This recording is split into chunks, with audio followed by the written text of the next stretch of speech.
Hello, everybody, and welcome to a special episode of Turn to Page. Give yourself goosebumps, a special edition. Number 2 this time. Return to Terror Tower, a place that we have not been, as far as I'm aware, which is kind of interesting. Are you specially ready? Especially ready today, Reps? How do I do it? I am especially ready for the nightmare to continue. I do hope that knowledge of the original Terror Tower, because we've explored Goosebumps before. Yeah. It likes to reference its own material. I just I do foresee the possibility of encountering a page that's like, do you remember what weapon the Executioner used in the original Terror Tower? Yeah. And man, I really hope that doesn't occur. I don't know. And probably an axe, right? I mean, looking at the front cover, which we do have. Oh, he's got a lump on his neck. Is that just a big old muscle, maybe? I think so. I mean, looking at his arm, he's got really muscular arms, and the Executioner's mask, Executioner's axe. It's big lump.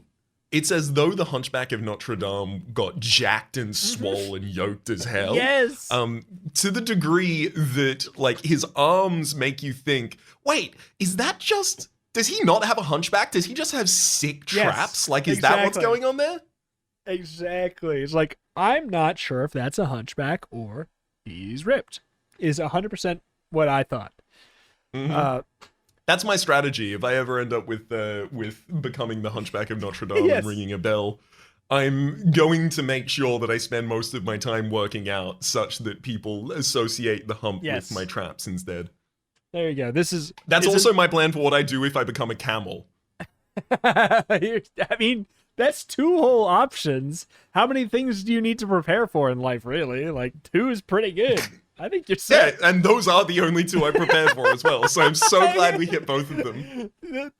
My solution to every problem is get absolutely ripped. And I don't know, I'm getting there. Unfortunately, the problem of I can't get ripped can't be solved by getting ripped. Unless, actually, you can, but boy, I'm having troubles with it. It's just difficult to enact in the instance. Exactly.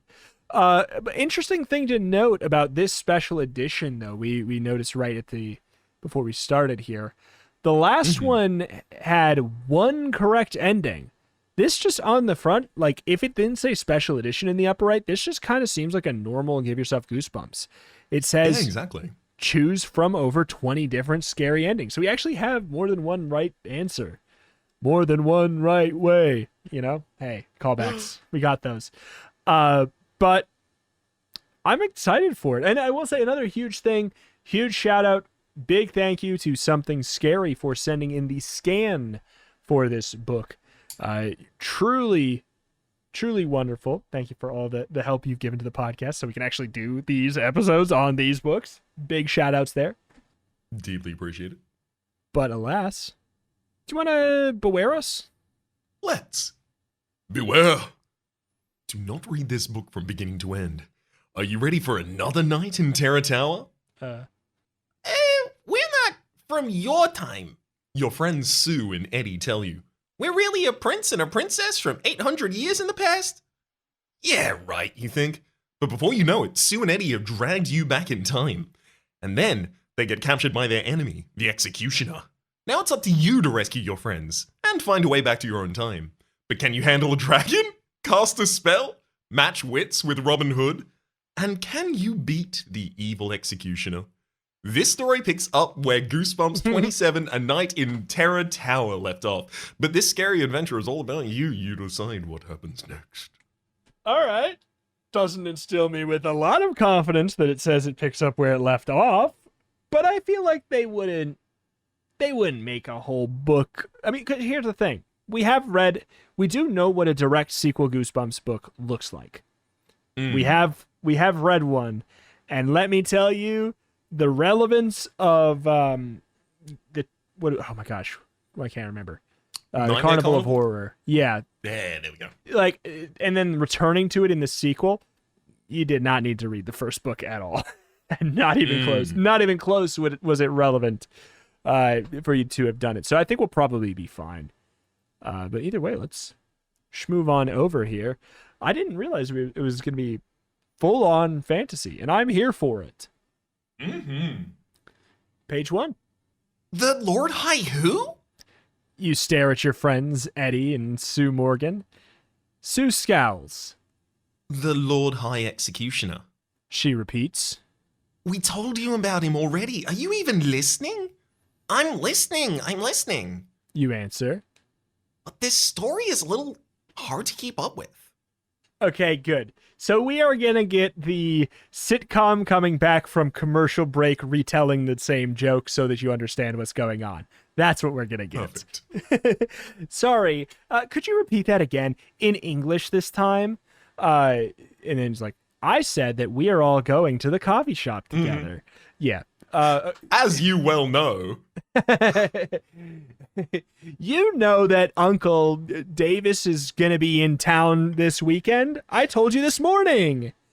I love when someone starts a sentence with you know and then yeah. continue speaking for 2.5 minutes. Like, yeah.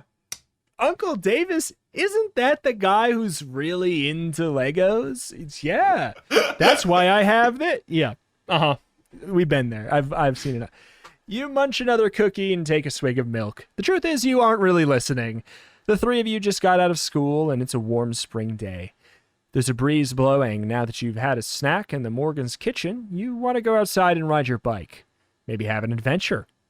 If that's even possible in your rinky-dink little town. But Sue and Eddie insist on telling this crazy story first, about how they're actually a prince and princess from medieval England. Yeah, you think. And I'm the President of the United States. Turn to page 2. you look around at the Oval Office. Sue pushes a lock of blonde hair out of her eyes and keeps talking. Over 800 years ago, our father was the King of England. Like I said, I was Princess Susanna and Eddie was Prince Edward. Our father was a good king. He treated his subjects kindly, and Eddie and I were going to stand in our father's place as rulers of England. Sue, Eddie, reality check. Your father is Professor Morgan. You can't be the heirs to the throne of England. You're Australian. Hey, wait a second. If we're going this far back in time, you have to understand that the Australians were English then. Here's the thing. I feel like they're gonna pull I mean, we'll see. I think we're in normal. Not to know, but this is a question. Are we in normal present day? We are, right? Currently. I think so. And then I think there's the implications that we'll time travel. I think. Okay. Anyway, We'll believe them once we time travel back in time with them and someone refers to them as prince or princess. It's true. The very appropriate you interrupt. He teaches history at the university? He's not our real father. Eddie says. Where's your real father then? He's dead. Eddie replies. You see a cold, hard look in his eyes. He was murdered by our uncle. After that, Uncle Robert had made himself king. He'd used magic to turn the nobles against us. And he had help. Sue adds with the same hard look. From the world's most cruel, evil man, the Lord High Executioner. Find out more on page 3. He's not our uncle, you know, the one who's really into Legos. Page 3. The Lord High Executioner?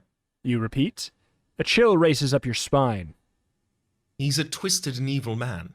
Eddie declares. He loves to inflict pain and suffering. After Uncle Robert became king, the executioner locked us in the tower. It's a terrible place. Full of instruments of torture.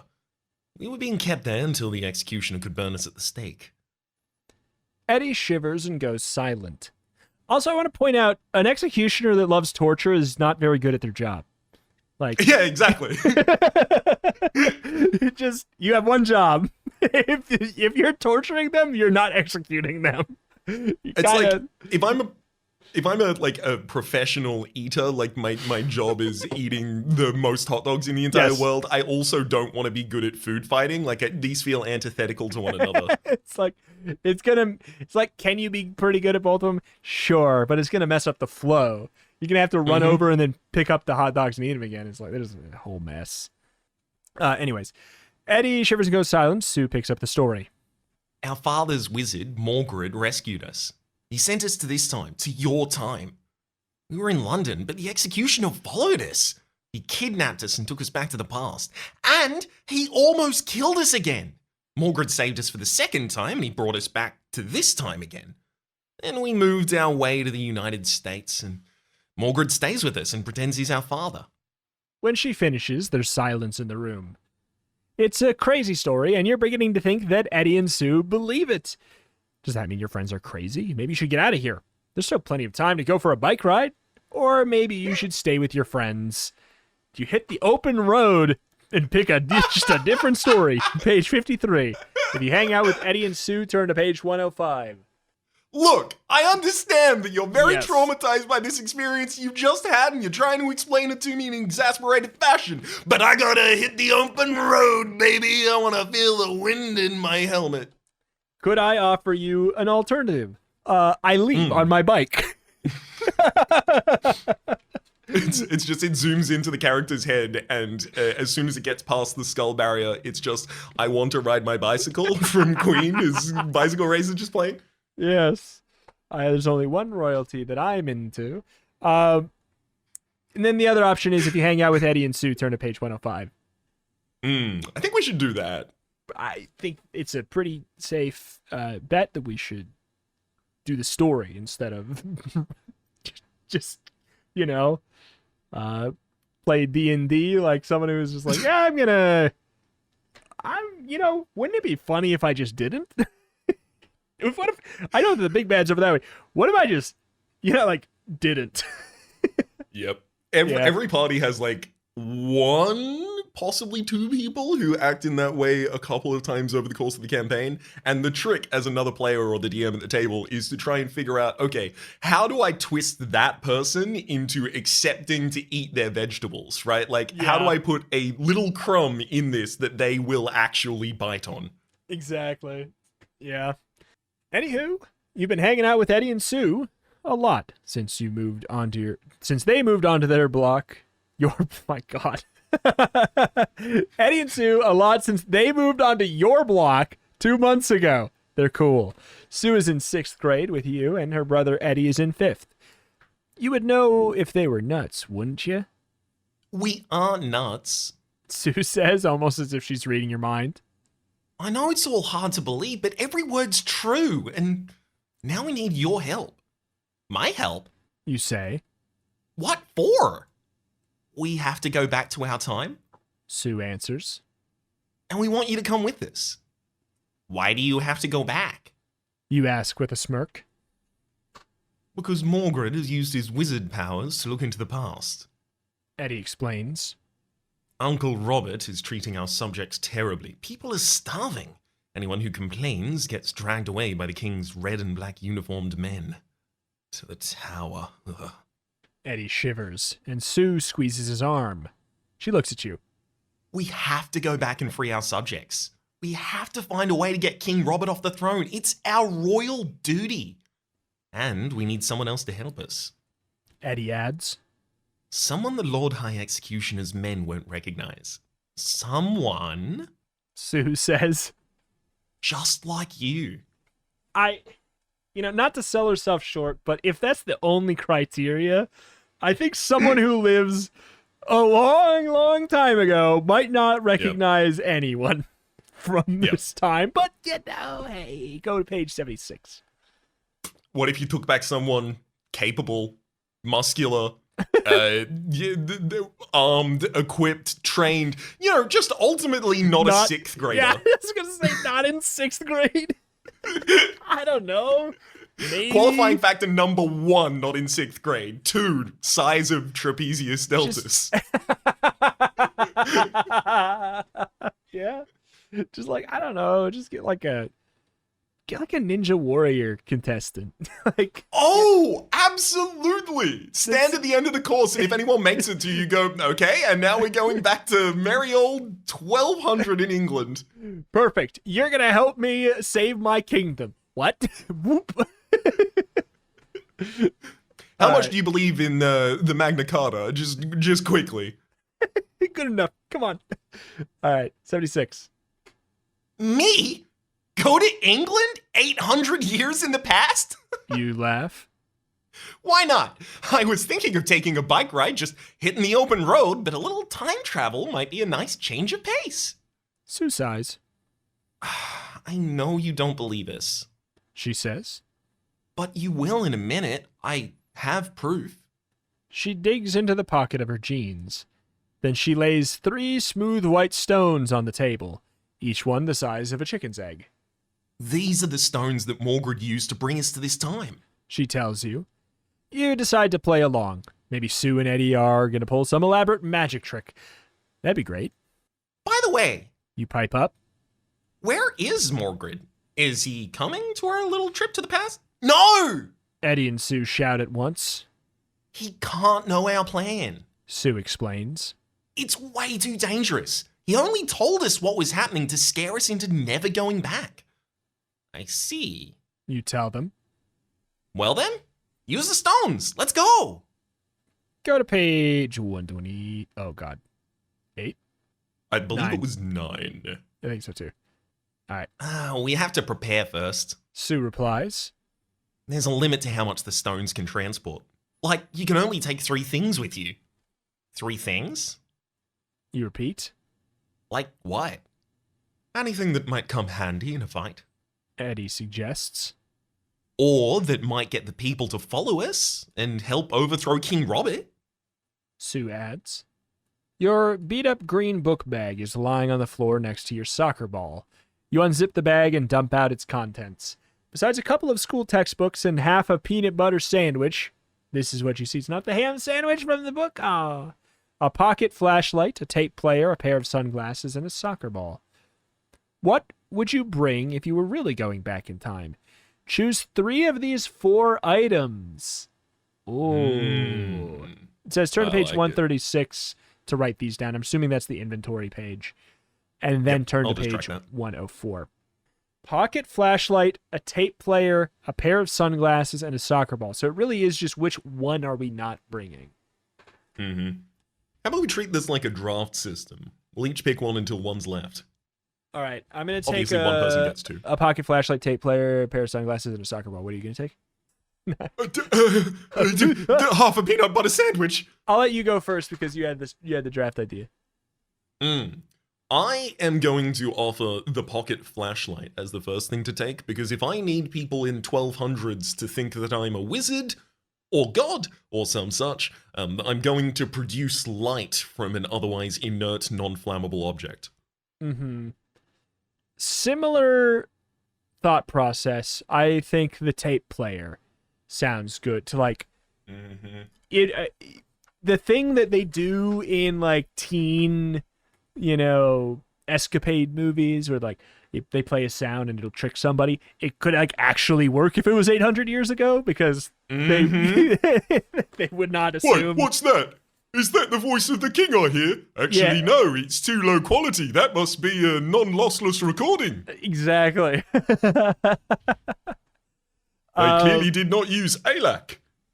Yeah. I they lack. think our final option here should be the pair of sunglasses. Here's my argument. Yeah. What if we looked really cool? Here's the thing is like my thought looking at all these is I see these 4 things and I'm like, which one of these could be vaguely replicated by something that was 800 years ago? A soccer ball. Right? Like not like it's not going to be exact, but we could find something similar. Like it's less likely that we're not going to find a flashlight unless we learn magic. We can't make a tape player. Sunglasses, I feel like it's likely that we're going to be in a situation where it's like you're trying to look at this, but the light is too blinding. Put on sunglasses. I'm like, where is it going to be for soccer ball? It's like, it's just if they're going to want to pull a fast one, you'd be like, you need to defend yourself in combat, kick the soccer ball at him. But it's like, I'll just throw a rock at him. Yep. It would be better than kicking a soccer ball. I've been hit by many soccer balls. I the last interaction I had with the soccer ball was it squarely smacking me in the face. And you're still alive. So, Barely. yeah, but I'm just going to say, a rock at the same speed might have hurt more. So, Well, depends on the size of the rock. It wouldn't have. A rock at the same speed, I'd have been dead. Yeah, well, it would have hurt really bad for an imperceptible amount of time. Exactly. That's grim. Let's turn to page 104. Let's do it. With our flashlight, our sunglasses, and our tape player. You stuff the 3 items into your book bag. Are you ready? Eddie asks. Yup. You reply.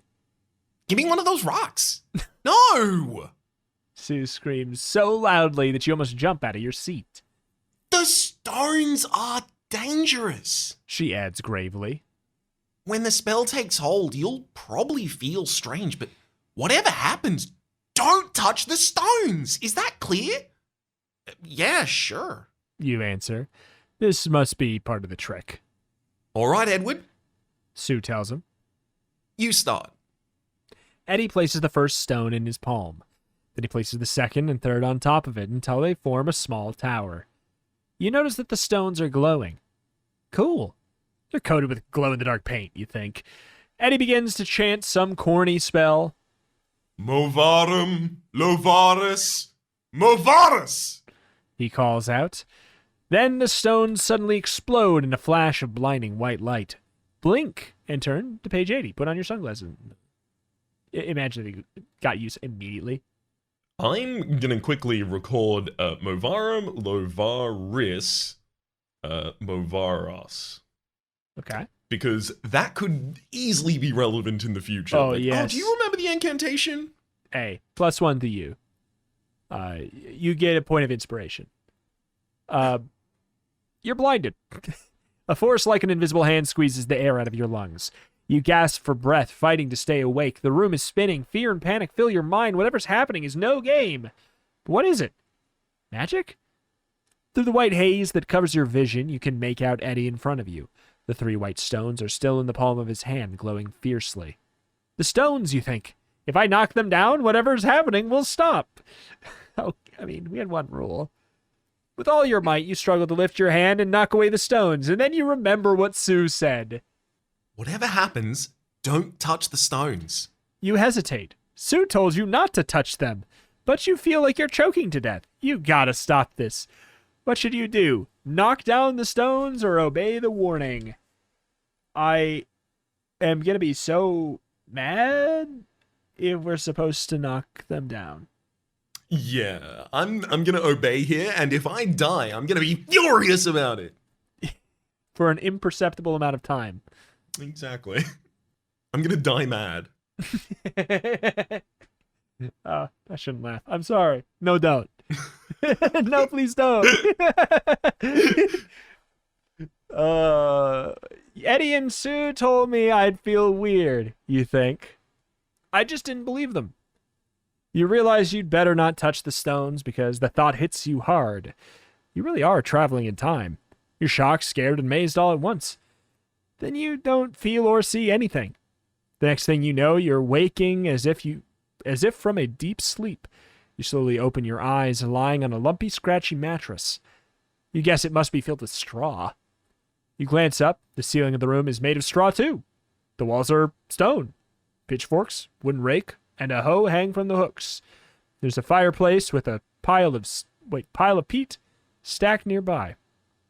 A rough wooden table, 2 chairs, and the bed you're lying on are the only other things in the room. This was very much like we just got explained an escape room. Mm-hmm. But I feel like, I'm curious, it'd be fun if it was relevant for us to know that information, but I feel like it won't be. You take a deep breath. Sniff, sniff. What a stench. Smells like a barnyard in here. Sue and Eddie really did it. You marvel out loud. There's no mistaking that smell. I must be back in the Middle Ages. You glance around the hut again. Hey, where are Eddie and Sue, you think? Search for them on page 64. Man, what a distinct smell. It only existed once. Ah, yes. That smells like the rotting manure of an animal that was born in 1161. Yeah. What's that smell? It's a smell I recognize from my time. That must mean it's only found 800 years ago. It smells like a I only barnyard that I've recognize- been to. It must be from 800 years ago. I only recognize this smell from the medieval theme restaurant on the main street. Just imagine them committing to the theme so hard they just have manure everywhere. How the hell Look, did they get I would have that to past? appreciate the commitment. How did they get that past the health inspectors? How did they do it? Oh. Anyway, 64. You managed to sit up. Eddie? Sue? You call. Where are you? Are you all right? There's no reply at first.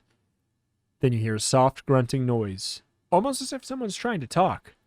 Eddie? You manage to call. Is that you? Sue? Are you hurt? No answer. All you hear is the same muffled sound. It's coming from outside. You stagger to your feet, still weak from the time travel. Then you stop.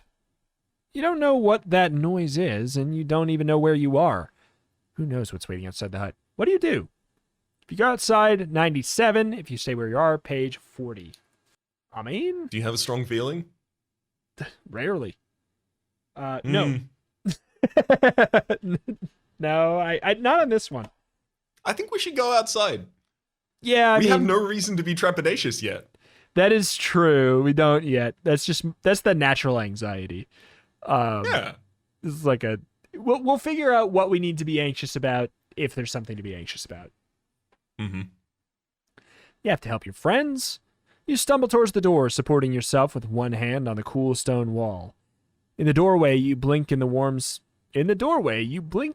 sunlight. You glance around. The hut is surrounded by well-kept fields of crops. Not far off, you can see a thick forest, and running by the door is a dirt road. Then you see what's making the noise. Not to mention the stench. Stench? The stench? You see the stench. Standing in a small pen next to the hut is a fat, mud-covered hog. Now you know what smells. Then you hear another sound like clanking metal. You turn and gasp. A pack of soldiers is running by, wearing armor and carrying swords, spears, and shields. The lead soldier suddenly stops, raises an iron-gloved fist, and points straight at you. You! He cries in a thundering voice. Surrender! In the name of the Lord High Executioner! Surrender? Yeah, right. Run as fast as you can on to page 65. They don't even give No us the choice. option. You don't get to choose to surrender here. Yeah. 65? Wait, 65? Yep. Right. Your heart beating wildly, you turn and race across the nearest field. But the hulking soldiers quickly catch up. A fierce blow from behind sends you sprawling into the dirt. Two of the men grab you roughly and haul you to your feet. You struggle, but they hold you tight. Let me go! You cry. I didn't do anything wrong! Sure you did. The commander says with a wicked smile. You're wearing them strange clothes. The same kind his lordship told us to look out for. You glance down at your jeans and sneakers, and with a sinking heart you realize that your clothes gave you away. Eddie told you that the Lord High Executioner had been to modern times. He knows which clothes to tell his men to look for. Don't worry about your clothes. The soldier sneers. His lordship will give you something else to wear when you're in the tower. Like maybe a shirt full of spikes and nails. Oh, the soldiers guffaw. As they drag you away, you know you've failed even before you begun. And soon you will know what it means to be a prisoner in Terror Tower. The end. Well, that ain't great. We did it. We truly got absolutely owned by going outside. This is why I don't do it. For what it's worth. It's true. This reason in this Goosebumps books right now is why I haven't done it my whole life. That's right. But I also like the audacity, dude. Like, you go outside, you find out what the noise is. It's a pig. And then also, here's the thing that kills you. Yeah, it's a pig, but the Lord High Executioner is out here and murders you. Yeah. Anyway, page 40. This is not going outside. You step towards the door, but then you catch a glimpse of your jeans and sneakers. I can't go outside like this, you think? Your heart is beating quickly. Eddie and Sue told the truth about the time travel. That means their story about King Robert and his scary sidekick, the Lord High Executioner, is also true. You're in real danger, and any mistake could mean death or living death in the tower. A non-executioning from the High Executioner. You peer around the room. Your book bag is on the small wooden table. Next to it is a piece of loose leaf paper. You grab the paper and carry it to the low doorway, where there's more light. It's a note from Eddie and Sue. We've gone back to the village for supplies. If we're not back by the time you wake up, then we've probably been captured by the Lord High Executioner. He'll take us to the tower, but he won't kill us until he has all the stones. We've kept one and hidden two. We can't write where, in case this note then falls into wrong hands. They're in two of the places on the map. Our fate rests in your hands. Only you can help. You must find the stones and then rescue us from the tower. The tower? You gasp. Read more on page 91. This really is a fantasy book. We're finding magical stones scattered across the map. There's a tower? We're in medieval time. Those are the two qualifying factors. Find stone on map. It's an RPG. Yeah. All right. Your hand trembles as you read the rest of the note. If you can't rescue us, then hide the stones where the Lord High Executioner can never find them. We're sorry we got you into this. Good luck. The note is signed Edward and Susanna. Find the stones. Rescue Eddie and Sue from the tower? How do they expect you to do that? You don't even know where the tower is. And then you remember the note said something about a map. There's no map on the table. You turn the note over and see a simple hand-drawn map on the back. To check out the map, turn to page 135 and then go to 128. I wrote down both of those. 135. Excellent. This is a very, very fantasy map. I love it. I love it. So there's a little castle at the tippy top, and then there's Terra Tower there, and there's two paths. Two paths leading out from that. There's a forest, Morgan's Tower, crossroads. Are you drawing like a crude map of this, or should I? I don't know if it'll matter. I can... Oh, I'm already way ahead of you. Sure. It's all good. Effectively, there is a central point, the crossroads, which, as you may imagine, leads to many different locations. The tower, that's the Terra Tower of the castle itself, the forest, Morgred's Tower, the village, and a dragon's cave. It reminds me a lot of the energy of cartography that occurs on the back of a placemat for a fast food place in the 90s. 100%. All right. I got a little thing here. I got it written down. And then we go to 128. And we rip up the map. You carefully fold the map and put it in your book bag. You peek out of the doorway of the hut. You're surrounded by fields. Right in front of the door is a dirt road that leads into a thick cluster of trees. How are you supposed to know where to go? It's too scary. You wish you could get back to your own time and your own house. You wish this was a dream, but you know it's not. How are you supposed to find the stones, and how can Eddie and Sue expect you to sneak into the tower and save them? It's impossible. Then you notice something that cheers you up. A little bit.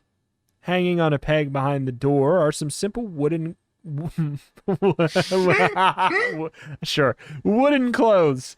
At least you'll blend in with the people here. The other wooden automatons. You take off your jeans and t-shirt and slip on the wooden garments. They're all scratchy and stiff and don't smell great. But they'll do. There's a pair of leather boots. You pull them on. They're surprisingly comfortable. And suddenly you don't feel quite so afraid. You pick up your book bag and step out the door into the warm sunshine. Step out onto page 118. It's a beautiful day in the countryside. The sky is bright blue, and a light breeze blows across the fields. You can almost forget that you've traveled 800 years back in time, and then a picture of Sue and Eddie pops into your mind. You see them locked in a dark tower, chains on their feet and sharp blades hanging over their heads. You try to force the image away. First things first, You murmur to yourself. I've got to find those stones. Then I'll think about how to rescue Eddie and Sue. You take a deep breath and head down the road. Soon the road joins with another one and becomes broader. With each step, you feel fear and excitement growing in you, even. What will you see around the bend? The road climbs on a big hill. As you come to the crest, you see a flat plain stretching for miles. Down below, several roads meet to form a crossroads. One of the roads leads to the tower, you think, and you'll have to take it eventually. With grim determination, you start to walk down the other side of the hill. Walk to page 32. I'm eager to see what misadventure takes us to the Dragon's Cave, because it seems otherwise very avoidable. Yeah, it seems... Oh my. It seems like the one to not take, but... Mm-hmm. But it's also like dragons like treasure. It also is like... It's like to go there, it's like you have to go there from a meta context of it seems like a place that would be most difficult and therefore more likely to have a reward. But who knows? Mm-hmm. I just can't imagine Eddie and Susanna spawning in this world, deciding to go and get some supplies, risking being captured by the Lord High Executioner. But before that, having the wherewithal to hide one of the stones in a dragon's cave. Hey, keep it in mind. There's a real chance that there's one everywhere. Yeah. And yeah, we'll see. You are standing in the middle of crossroads. Tall trees surround you from where you stand. 6 roads branch off in 6 different directions. Alongside each road is a stone marker with a simple picture carved into it. You study the markers for a long while. What do the signs mean? Which road leads to the stones? Which leads to the tower? You study your map and you glance back at the stone markers. Which one will lead to success and which will lead to death? Which road shall you take? If you take road mark blank, go to page blank, and it has they're actually little pictures, which is unfortunate because I wrote down the names and not. If it helps, I can translate all of these immediately. The top one is the castle, then we have the tower, then we have the forest, the dragons, the Morgred's tower, and then the village. Yes. So, where do you want to go? I mean, it seems like village is probably the easiest place to get some neutral information, maybe? It's true. I romanced the innkeeper. Is it 130? That's a really good way to get information. This road must lead to a village, you think. It might even be the village where Eddie and Sue went for supplies. You stride down the narrow dirt road, then you hear noises from behind. Men shouting, metal clanging on metal, horses neighing. You don't know who's coming, but you want to be able to see them before they see you. Quickly, you haul yourself out of the mud and scramble onto the high, grassy shoulder of the road. You crouch behind a few scraggly bushes. You're just in time. A troop of heavily armored knights appear around a bend. Each knight wears a red and black tunic over his armor, and each carries a long, sharp lance pointed skyward. Long red and black flags flap in the wind. Red and black, you think. Why does that ring a bell? And then you remember. Eddie and Sue told you that red and black are King Robert's colors. Those must be his soldiers. The earth trembles as the horses storm by. When they've disappeared, you walk back onto the road. The soldiers went in the same direction you were heading. Do you follow? If you follow 42, crossroads 32. Yeah, I understand. I mean, yeah. Do you follow? Yeah, I follow. I get it. Do you? I follow. Okay. I follow. I mean, 32 is just the crossroads again, so we're going for it. Absolutely. Otherwise, it's like, what's the point of even coming here in the first place then? Cautiously, you follow the road. Soon you come to a small rise. Below you is a village. It's just a collection of huts with thatched roofs and mud walls. Thin gray smoke rises from the chimneys. Chickens peck in the dirt. This is where the common people live, you'd think, as you walk towards the huts. I wonder if Sue and Eddie came here. They might have left one of the stones with someone they trust. The road leads into a square of packed brown dirt. at the center of the village. Just as you reach it, you hear shouting and scuffling. Soldiers? You brace yourself. Then a pack of 7 or 8 kids comes racing around the corner of one of the cottages. Some are really young, but the oldest one looks like a teenager. They're all wearing tattered clothes covered with soot and grime. Who's that? Screeches one of the little kids. The whole gang stops. Quickly, they fan out and form a ring around you. Oh no. Before you know it, you're surrounded. They stare at you silently, and you stare back. What should you do? What should you say? How will all these kids from the Middle Ages react to a stranger? Turn to page 89. All the kids are wearing red and black. I'll never understand. They've formed a dance circle around me, but I don't know how to do the orange justice, so I'm just gonna floss.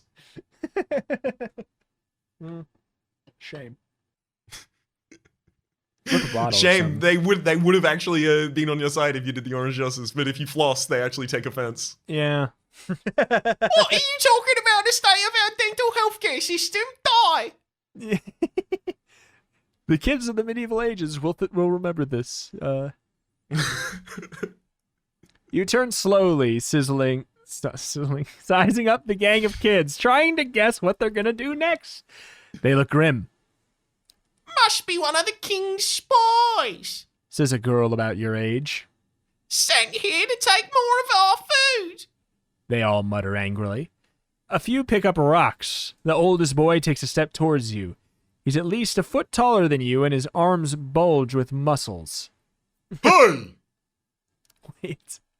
The oldest boy, he's a teen? He's a teen and he's got arms bulging with muscles? Is this the absolutely ripped child that we were playing as in Twas? This is... Yoked as hell. Yeah. Hey, he barks. What are you doing here? It's be our place. I... You stammer, trying to think of an answer, but your mind is blank. You begin to move your arms forward, back, side to side, forward, back, side to side. The boy takes another step forward. His face is covered with grime. His long brown hair is matted behind his ears. He also smells like he's been spending time with that pig back at the hut you woke up in. The boy grins at you with his yellow teeth. It's a nasty grin. Not friendly. No floss. You get ready to run or fight if you have to. And then the boy's grin gets even wider. Know you any good games? Remember games on your phone? He asks. If you have this, if you have this soccer ball, go to page 81. If you don't have the soccer ball, or have the ball but don't want to use it, go to page 62. Interesting. 89 to 81, 62. Soccer. All right, I'll keep that in mind. So we have to go to 62. It's the only thing we didn't bring. Of course, we go. The first choice we get that has to do with the inventory is the only thing we didn't bring. Mm-hmm. You don't have time to play games with these kids. Sorry, You answer. but my backpack was full. I can't play now. I have homework to do. He stares at you. Homework? He asks. What's homework? I mean, hey, it should just, can't you? You'd assume, if you just heard that, you'd assume it was work you would do at home, which surely Yeah. these No, kids I know do. about yard work. I know about field work. What's homework, though? Yeah. Deduce, child. Deduce, ripped child. Deduce.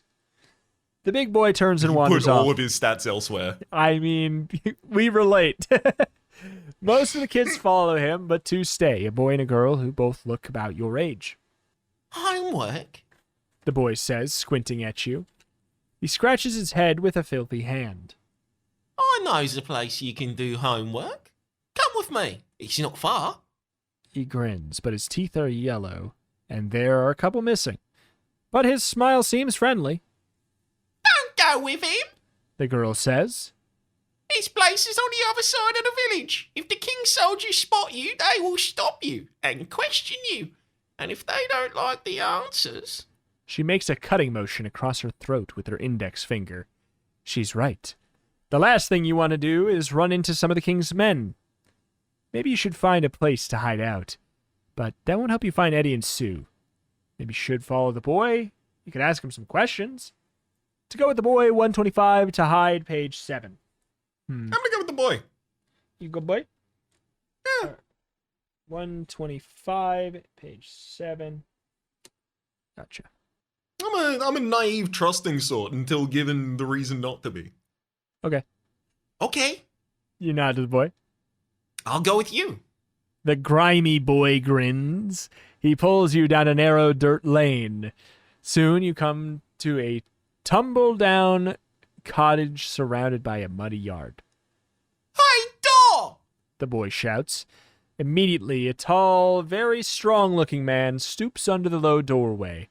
His bald head glints in the sun, and his narrow brown eyes stare at you in puzzlement. Who's this? He growls at the boy. Someone who wants to do homework. The boy exclaims. The boy's father turns his heavy pink face towards you. You like homework, do you? He says with an evil grin. You suddenly realize that people in the Middle Ages have a different idea about homework.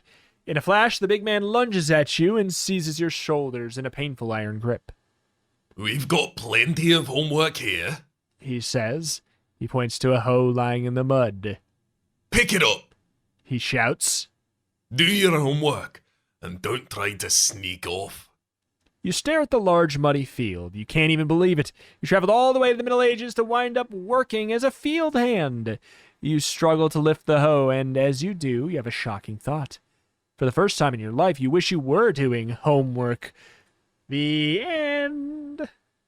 Well, You know I what? mean- I think it was actually fair. It was a misunderstanding. I could trust that person. They just thought I was willing to sell myself into indentured slave, servitude for nothing. Yeah. Just for a wish of wanting to do more labor. Yeah. They didn't know any better. More or less, we basically. I mean, I predicted it. I said you would just think that homework is this, and the book said, yeah, you're right, that they would think And that. yet they still made us do field work. Curious. Odd. You glance at the waiting boy. Sorry, You say. but she's right. I'd better hide. The boy looks disappointed. He shrugs and walks away. You turn to the girl. Where are the soldiers? You ask. Everywhere. She says. They come at all times, taking our food, demanding more and more. It hardly pays to work the fields anymore, and we're all hungry. A look at the girl's gaunt face shows you that she's telling the truth. You begin to realize why Eddie and Sue had come back. But why don't the people just rebel? You ask. The girl grimaces. The king's spies are everywhere. If anyone says anything, they haul them off to the cursed tower. Once that executioner gets his hands on you, you're as good as dead. Apparently. She lowers her voice. Me own father was taken away last year. We never heard from him since. I better get out of here. You mutter. Where? But you don't get a chance to finish. At that moment, you hear rough voices nearby and the sound of a chain-mailed fist banging on the door. The girl's face freezes with fear. Quick, hide! She hisses. They're searching the village. Hide on page 131. They'll know you're a stranger. The girl whispers. Get out of here, now! You hear the sound of heavy footsteps moving from door to door in the village. The girl suddenly turns and dashes out of the square, leaving you alone. You start to follow her when the door to the nearest cottage pops open. A round-faced woman with long red hair pokes her head out. Here, you. She calls softly. You don't want to get seen by them, do you? Get inside and I'll hide you. The woman's face is worried. She motions to you with a plump hand. You hear the soldiers getting closer. Any minute they'll come around the corner. You don't know if you can outrun them, but can you trust this woman? If you trust her, turn to page 73. If you run away, 27. I mean, trust until trust broken? Exactly. 73. I can fix her, you think. I can trust her, you think. She's putting herself in danger by hiding me. Maybe she feels sorry for me. You rush into the small cottage. The woman slams the door shut after you. Quick! She whispers hoarsely. Hide in the kindling basket. She shoves you towards the back of the room where a large wicker basket stands against the wall. Thank you so much. You begin, but she motions you to be silent. She helps you climb into the basket, then she drops the lid into place. You're in the dark. The twigs in the basket poke you in a dozen places, but you don't dare move. Through the sides of the basket, you hear the woman shuffling around in the cottage. Seconds later, you hear a heavy chain-mailed fist pounding on the thick cottage door. Open up in the name of the king! Booms a loud voice. All right, you don't have to shout. The woman says. You hear her open the door. Wonder what clever trick she's going to use to send them away, you think? I've got the one you're looking for. You hear the woman say matter-of-factly. All wrapped up and ready to go. Turn to page 57. I'm going to say that this is a double bluff and there's a meal that she's prepared. Okay. Oh no! The woman betrayed you! Oh no! The lid of the basket is thrown back and you stare up into the faces of 5 armored soldiers and they all laugh wickedly. You feel icy terror spread through you. You've been captured by the king's men. Won't take long for them to figure out that you're not from this time, and then they'll hand you over to the Lord High Executioner. And that means the tower. Hey! The woman yells angrily as they drag you outside. What about me rewards? The commander flips her a dull copper-colored coin. She snaps it out of the air and squints at it. I got 3 times this for the last one. She says. The price has gone down. The soldiers laugh harshly. The last one? You blurt out. The soldier chuckles. Princess Susanna. You gasp. This woman betrayed Sue, and you fell into the same trap. With all the guards, there's no chance of escaping. As they tie you to the back of the horse, you can't help your next thought. The woman got 3 times as much for betraying Sue, so what am I, chopped liver? The end. I like that. Mm-hmm. I We're like also that end. worth a third of the royalty of this nation. That's pretty good. That's like really good. That is true. That's a good get. All right, 27. Can't trust her. I can't fix her. Even if this woman really wants to help you, her cottage doesn't seem very safe. The soldiers are sure to search it. The girl who warned you probably knows a safe place to hide. You decide to follow her. You shake your head at the woman in the doorway and run aside. The visual of that is so good. That's such a good visual. No. And you run as fast as you can down the town square. As you rush down a path between the 2 fields, you can hear soldiers shouting. They've spotted you. You race down the narrow path. The sound of the running men and the hoofbeats tell you that the soldiers are close behind. You don't dare look back for fear of tripping on the uneven ground. Up ahead is as thick as a grove of trees. About as thick as a grove of trees. If you can just reach it, maybe you can find some place to hide. As you get near the trees, you stumble on a rock and fall flat. You lie there, stunned, waiting for the soldiers to catch up and haul you off the tower. I'm sorry. The visual of us poking our head out the door, seeing the woman, she goes, "Come over here, I'll help you." And you shake your head, "No, and then you book it, trip on a rock, and fall face down flat and stay there. Yeah. We are well within Wile E. Coyote territory. We are a Looney Tune. It's so good. When we ran away, I think we left a dust cloud in the shape of ourselves. Yeah, pretty much. They haul you out. They're waiting to catch up to you and haul you off to the tower. Don't lie there like a fool. Whispers a high-pitched voice. With a shock, you feel a strong hand haul you to your feet. See who it is on page 35. Boy? No. Oh. You peer up at a slender figure in a dark cloak and hood. Come on, then. He whispers. Or do you want to be taken to the tower? You only have a split second to make your decision, but it's not much of a choice. You allow yourself to be pulled into the shelter of a stand. Wait, into the shelter of a stand of thin birch trees. The man roughly shoves you to the ground. Then he drops down next to you, and the next second, a troop of armored horsemen thunder by and on the narrow lane. They're followed by a dozen foot soldiers. You can hear the men grunt as they run down the path. You can hardly breathe from fear. The man next to you claps a hand on your shoulder. Come on then, He says as he gets to his feet. Without another word, he begins to walk deeper into the forest. If he's following a trail, you don't see it. You get up and stumble after the stranger. His face is hidden by his hood, but you notice that he's not much taller than you are. Where are we going? You gasp as you struggle to keep up, Robin's camp.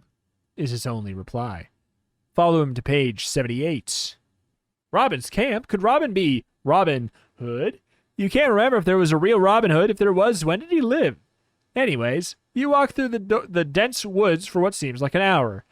Then suddenly you emerge into a large clearing. In front of you is a small village tucked into the middle of the forest.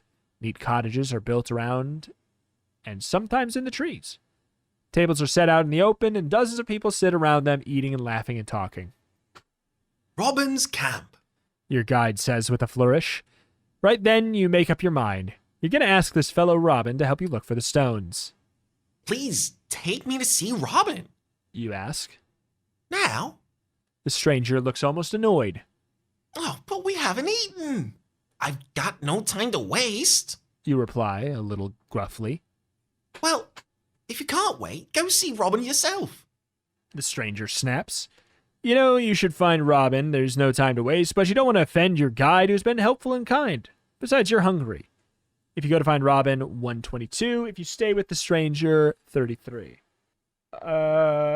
Is it going to be like we get an arrow shot at us because Robin doesn't expect us to show up? Is that the gist of it?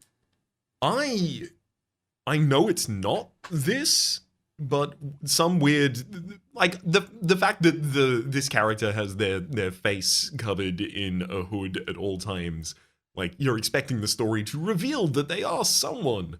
Maybe they are Robin, and they don't immediately want to be forthright with that information. Maybe we offend them by seeking them out directly rather than appreciating that they attempted to save us. Yeah. I mean, either way, I'm down to... So you think 33? Yeah, let's stay with the stranger. Also, what's the food like in this time? Yeah. I've always wanted to eat mutton. I haven't, but I will. 33. Okay, let's eat. You decide. The stranger leads you to a table and motions for you to sit. Then the stranger throws back the hood of his cloak. To your astonishment, the stranger is not a man at all. Oh, it's a young woman with long red hair.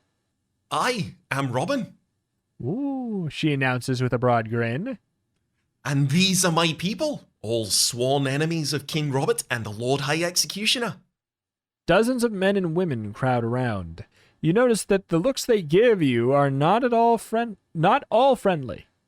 Now that you know who I am, Robin continues. it's time for you to tell us who you are, stranger. You know you have to be careful, but you want to trust these people. You need a friend in this strange place and time, so the words begin to pour out of you. Tell the whole story about Eddie and Sue.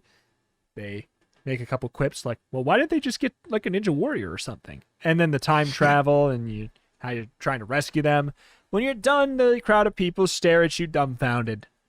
A strange story. Robin says thoughtfully. And we would like to help the prince and princess if we can. But how do we know we can believe you? Go to page 83. Have you ever seen sunglasses before? Whoa. How can you convince these people that you told the truth, that you were really from the future? You frown. There must be something in your book bag, something that'll amaze them and make them believe your weird tale. But what? What did you bring with you? If you have the soccer ball, 103.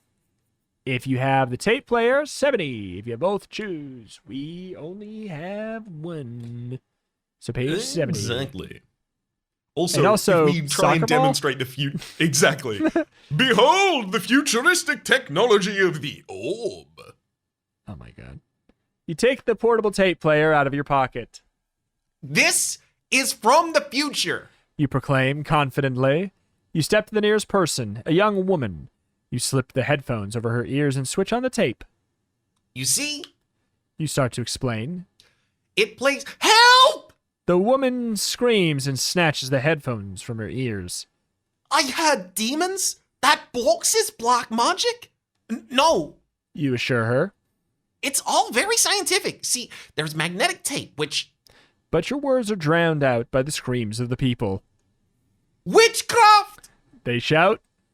Burn the witch! I'm not a witch! You wail, turning to Robin. She glares at you with shock and anger. Take the witch away. She commands. A dozen pairs of hands grab you and lift you off the ground. You're tied to the stake with thick ropes. Others pile brush and firewood around your feet. There's nothing you can do, no way to escape. Then one of the men comes up carrying a torch. He's going to set the wood pile on fire. And you remember what was in your cassette player. A homemade tape of your neighbor's horrible band. No wonder the woman thought she'd heard demons. The end. Wait, that's not Now, great. time travel, Yes. totally normal and mundane. But Yes. if you play sound, death. Yes. Time That's travel, witchcraft. not magic. Decidedly Mundane. not magic. So, unfortunately, We without don't the have a soccer soccer ball, ball, so we how have far to- back do we have to go? we have to not. We have to go look for Robin. Ah, yes. Yeah. You don't have time to waste eating lunch. You thank the stranger and stride off through the camp. Doesn't take long before you attract some attention. Hey, A tall man with broad shoulders and thick muscled arm approaches you. what are you doing in Robin's camp? A half-dozen men and women gather behind him. Their faces are grim and angry. I'm looking for Robin? You reply. Are you? The man steps closer and squints at you. And who be you to look for Robin? One of the king's spies! Someone in the crowd shouts. Oh, from the Lord High Executioner. But I'm not a spy! You try and explain who you are, but your story is lost in the shouts from the crowd. Kill the spy! Someone screams. The tall man holds up his thick palm. No. First, we must have a trial. He says. Aye, a trial! Trial by combat! The crowd roars. Before you know it, you're being carried along by the crowd. They take you to a broad, fast-flowing stream crossed by a fallen tree trunk. The tall man hands you a thick staff. Then he jumps nimbly out into the middle of the tree trunk.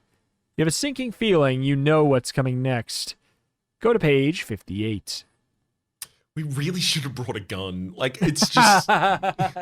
You want to It see? wasn't one of the options. You want proof that I'm from the future? All right. Oh my. It's just it solves so many problems in 1206, you know? It's true. In 1206, absolutely stellar. Come along, The man calls. He twirls his staff like a baton. knock me in, or I'll knock you in. A dozen hands push you onto the tree trunk. It isn't more than 2 feet wide, and it's all you can do is keep your balance. How are you going to fight off this giant man? He takes a step forward and swings the end of his staff at your head. You manage to duck as it goes whistling by above you. The crowd cheers. This is an internal thought. Hey, you think? Maybe I have a chance to. Your thoughts are cut off by a nasty crack at the other end of the man's staff. Wait, as the nasty crack of the other man's staff hits you hard on the ankle. Your feet go flying out into space. Okay. You grab a tree, but it's no Sends use. your feet into the low Earth orbit. I mean, okay. But it's no use. The last thing you hear before you hit the water is wild cheering. The rushing water drags you along. You fight to keep your head above the surface. Finally, the current throws you up against the bank and you crawl ashore. You lie there panting and spitting out the water you've swallowed, and finally, after a long while, you recover. You haul yourself up the riverbank and find yourself by a small footpath. You follow it. Before long, you are right back where you started, at the crossroads. No. So the Correct. entire village path, as far as I'm aware, Correct. needs a soccer ball. Otherwise, you shouldn't go there. Correct. Got it. Village. Hopefully one of these, you know what, actually, I do almost anticipate, what if we go to every location and all of them are like, do you have a soccer ball? Like, it would be really useful if you had a soccer ball. I'm looking for Where something do you wanna black go? and white and spherical. You know, screw it. Let's go to the Dragon's Cave. Let's go to the Dragon's Cave, 29. At this point, you haven't followed this road for more than 10 minutes before you've come to a large wooden sign. The crudely drawn letters are hard to read, but you can make them out. Dragon's Cave. Turn back or die. You want to laugh out loud. Those medieval people are so stupid. They believe in dragons. Okay. Then you notice that the edges of the sign are charred black. You peer past the sign and you see that the trees behind are burnt like matchsticks. Eddie and Sue didn't say anything about a dragon's cave, you think, but it's on their map. If I were going to hide something, I'd put it here. Then again, those burned trees and the charred sign, what if there really is such a thing as a dragon? If you go to the cave, turn to 51. If you turn back or you already have to stone 69. That's not the crossroads, interestingly, on 32. Yeah. I mean, how long can our failure really be? Let's go to the cave. Well, it's also like, are they saying that because there is a stone here and they don't want the continuity error of us getting a third stone? Yeah. That's kind of my thought. I will say, I do not remember. What was the other page? Just in case. 69. Sorry, could you say that one more time? The funny number. Okay. You take a deep breath and walk past the sign and into the burned forest. The land becomes more and more barren until there's nothing but rocks, burned soil, and pools of muddy water. The path leads down into a grim-looking valley. At the bottom, in a cleft between two large boulders, is a gaping hole. That must be it, you think. Although you've never seen a dragon's cave before, you clamber over to the stones and drop into the black mouth of the cave. You thought it'd be dark as night inside, but instead it's brightly lit. You gasp when you see that the light is coming from a mountain of jewels and gold piled on the floor of the cavern. Then a rush of hot air and sound like a blast furnace shock you back into reality. Above the jewels rises a long, snake-like neck, and at the end of the neck is a lizard-like head. And at the end of the lizard-like head is A dragon-like nose. Yeah, okay. Only this head is the size of a small car. And where the headlights would be on the small car are the nostrils of a dragon. Bright orange and blue flames leap from its mouth and nose as it speaks. Who dares disturb me? It thunders. Whoa! Guess there is such a thing as a dragon after all. Kick yourself on to page 25. Just my luck. She drags a real cheese. I knew it. Like, I didn't believe time travel was real, and then time travel was real, and then I didn't believe magic was real, and then magic was real. But a dragon? Fool me 6 times, shame on me, finally. All right. Slowly, almost painfully, the dragon raises itself from the pile of jewels. It's more terrifying than you could have imagined. It's part dinosaur, part nightmare, part car, part snake, part lizard, all dragon. Its back, legs, and wings are covered with thick, sharp spines, each one taller than you. You're too scared to run. You stand frozen. The dragon's long neck snaps out with terrifying speed. Its huge mouth is only inches away. You almost faint when the smoke pouring out of its mouth. When the smoke pours out of its mouth, you fall to your knees, trembling, ready for the end. There is but one thing that will save you. The dragon breathes in an eerie whisper. More treasure for my hoard. What have you brought me? You rack your brain trying to think of what you can give the dragon for its treasure trove. What do you have in your book bag? If you brought a flashlight, 49. Tape player, 63. I have a thought. Do you have a thought? The flashlight is more likely to demonstrate shininess Yes. than the tape player? Hmm, The shinier, the better. exactly. That's like the it. only lead I have. Let's do it. I'm Let's ready go to have my 49. heart. I'm ready to have my heart broken again. On page Mhm. 49, you plunge your hand into your book bag, fishing around, pulling out a flashlight. Behold! You say, trying to sound as if you're about to show the dragon something great. Magic light stick! The dragon turns its head so one of its huge green eyes is turned towards the flashlight. A light stick. I have a prediction. It breathes, and a ball of orange fire explodes out of its mouth with tremendous crack. How does the magic work? Like this, oh fire breather? You reply. You switch on the flashlight. The beam of light shoots right in the dragon's eye, and with a gigantic roar of pain, the dragon snaps its head back. The force of the breath knocks you tumbling onto the floor. You feel the soles of your boots curl up from the heat. Ah, trick! The dragon roars. You have tried to blind me. Now you will feel my flames. Blah. The giant head comes out at you like a freight train car snake lizard. The huge mouth opens. You can smell the sickening stench of the dragon's fiery breath. You turn to run, but as you do, the dragon opens its mouth. When you hear the roar of its breath, you turn just in time to see a gigantic ball of fire flying through the air, and it's headed straight for you. The end. So the tape player? How do you fear that will, I mean, or imagine that will demonstrate we'll something to the figure dragons? it out, I guess. Fair enough. Here, oh mighty breath. You say in a quivering voice. Magic music machine. Your hands are shaking, but you manage to pull your tape player from your book bag. Music? The dragon replies. Maybe it's wishful thinking, but the creature sounds a little less angry. Make music. It commands you. You have to wear it. You explain nervously. You creep up the pile of jewels until you're level with one of the beast's ears. You feel the great neck twitching beneath you.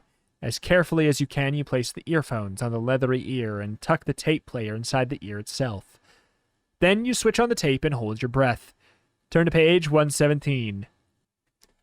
Nothing happens for a few minutes. The dragon sits there with your tape player in its ear. Then, you see the great lizard's head begin to bob up and down in time with the music. Dragon. You murmur, trying to be polite, but it doesn't seem to hear you over the music from the earphones. Dragon. You shout. Yes. It answers, sounding a little annoyed. I was wondering, You say. in this great treasure trove of yours, you wouldn't, by any chance, happen to have any smooth white stones about yay big? You hold your fingers apart to show him. White stones. The dragon answers. Yes. It seems to me I picked up one of those the other day. I think I left it in the back room. You can have it if you want. Thank you, mighty fire breath. You reply. You start to edge towards a hole in the back wall of the cavern. Don't mention it. The dragon tells you. Its head bops up and down. I love it. Oh, this is a banger. But be careful. It adds. After you get the stone, go up the shaft to the surface. Don't take any other tunnels. Thank you, oh broiler mouth. You cry. You turn and run for the back exit. Go to page 48. You know, I wouldn't stand being called a broiler mouth. I would think that's a step too far. Yeah. You're getting too familiar. I'm gonna eat you now. Yep. Thanks for the tune. Your lunch. All right. You find yourself in a large underground chamber. It's pretty dark, but some light comes down through a hole in one of the walls. You realize you must be near the surface. The cavern is empty except for something small and white that sits in the middle of the floor. You rush to it and pick it up. It's a small white stone about the size of an egg, and it starts to glow in your palm. It's one of the magic stones. You cry. Yes. Joy floods through you, and carefully you slip it into your pocket. Then you look around for a way out. The light is coming from a sloping shaft that leads up. Its sides are smooth and slippery. You try to inch up. Right away, you slip and fall to the ground. Jagged rocks bruise your back. Maybe I could climb if I tried a little harder, you think. Or maybe next time I'll fall and break my legs. There are several other holes in the wall, but all of them lead downwards. You see one tunnel that looks like it's large enough to stand in. The path seems much easier. Which way do you go? Up and listen to a dragon, or go down and disobey a dragon? I don't think I'm smarter than a 5th grader, let alone a dragon. Sue. Yeah. Dragon, tell me to jump. I don't know how dragons and 5th graders compare to one another. I just know they're both smarter than me. I do want to see a dragon on Are You Smarter Than a 5th Grader? At this point. We never said a 5th grader human. That's not it. You can't prove that. Just Jeff Foxworthy just like needling someone. Now, we never said it was going to be a human. It's true. You decide to try and climb again, and finally, by pressing your feet against the side of the shaft and your back against the other, you manage to inch your way up. You just climb better, forehead. It takes all your strength, and once or twice you almost fall, but finally you reach the top and climb out into the bright sunlight. You lie there panting until you catch your breath, and your eyes get used to the light. Then you pick yourself up. Grimly, you remind yourself that you still have to rescue Eddie and Sue before you can get home. It's time to get moving again. Glancing around, you recognize a big, pointy rock that you saw on your way in, and you start walking, and soon you find yourself at the crossroads. Turn to 136 and write Magic Stone, and then turn to page 32, back to the crossroads. So. I do like that, there's no reason that you wouldn't be able to go back towards the dragon's cave, but if you did, you would start wondering if dragons exist again.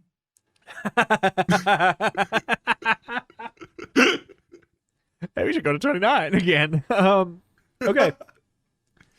Do you have a lean for chance? I kind of want to know who Morgred is. I also feel like it seems the next most treasury. Yeah. So. Some sort of wizard's tower, absolutely. All right. Cross fingers if you have 2 stones, turn back. Cross fingers if you have 2 stones, turn back. This road leads towards a tower. As you walk along, it quickly turns into nothing more than a narrow trail through a jumbled underbrush. The thorny bushes crowd in around you. Before you've walked very far, your arms and face are scratched and bleeding in a dozen places. You're tired and hot, and the cuts sting. Just as you decide to go back to the crossroads to find an easier route, you see a tall, slender tower on a hill above you. The Terror Tower? Oh! You moan out loud. But it doesn't look the way you imagined. It's white and pretty and almost inviting. There are even pink and white flowers growing around the base. But like we had the map, well, whatever. You decide to take a closer look. After a few minutes of climbing, you reach the base of the tower. There's no windows. There's only one small wooden door. You circle the tower. The door's the only way in. Walk towards the door. It's made of rough, unfinished wood, much like your clothes. Without a handle or even a knocker, it's set deep in the stone wall. You notice the stones around the entrance are jagged, almost like teeth. Ooh, turn to page 134. Is this a monster house? Yeah, does it not have a door because that's its mouth? I would love that. You place your hands on the door and give it a push. It's as solid as the stone walls around it. Taking a deep breath, you bang your fist on the door. Boom! The whole tower vibrates like a huge drum. You have to hold your ears until the sound dies down, but when it does, there's still no sign of life anywhere. I guess no one's home, you think. You glance up and see some letters carved into stone just above the doorway. KMPEPCB+2. Okay. Maybe it's a password, you think? Maybe if I say those letters, the door will swing open? Take a closer look at the jagged rocks around the door, the ones that look like teeth. Maybe the door won't swing open. Maybe something terrible will happen. Maybe you should study the letters a little bit longer and see if you get a brilliant idea. Save the letters on page 18 or study longer on 31. This is a transposition cipher that says Morgrid if you move the letter 2 past the letter it is. So K to M. M becomes O, P becomes R, so on and so forth until you get the name Morgrid. Okay. I mean, it's funny because it's telling us what we do already know. We're like, let's go to Morgrid's Tower. But the question is, I mean, if we well, study I think them a little longer, theoretically we have the to study game them will longer. ask. Yeah, I think that's the thing is it will come to that conclusion if we go there. It'll be, oh, it says probably. Or to explain how to do it. So 31. Mm-hmm. Hey, there we go. Wait, you think just as you're about to say the letters out loud that the message is a code. And +2 is the key to the code. Quickly translate the letters, changing each one to the alphabet. For the one that comes 2 after it in the alphabet, write the answer here, Morgrid. Now turn to page 45. There we go. Now you know what the coded message means. In a loud, clear voice, you shout, Morgrid! The door swings open by itself, and you see a clean, well-lit, round room inside. Of course! You declare, This isn't Terror Tower, it's Morgrid's Tower. Morgrid is the wizard who helped Edward and Susanna. The guy who pretends to be their father, Mr. Morgan? okay, now that is the I'm back from a commercial break in the sitcom. Yeah. Morgan is back in your own time. But he's a friend of the prince and princess. Maybe there's something in his tower you can use to help rescue them. Feeling relieved, you step over the threshold. The room you enter seems to be Morgrid's living area. There's a simple bed, a table, and 2 chairs. A fireplace, some pots and pans. Also a wooden staircase leading to the next floor. If you go up, 74. If you decide to explore more, 66. I mean, 66. Surely, like, there's goodies and helpables and material around here for us? I mean, we have an inventory. So, Exactly. I'd better go slowly, you think. I'll check out this room before I see what's upstairs. Sounds like a good idea, but after a minute, you get bored. All you find are some old pots and pans, knives and forks, and other kitchen utensils.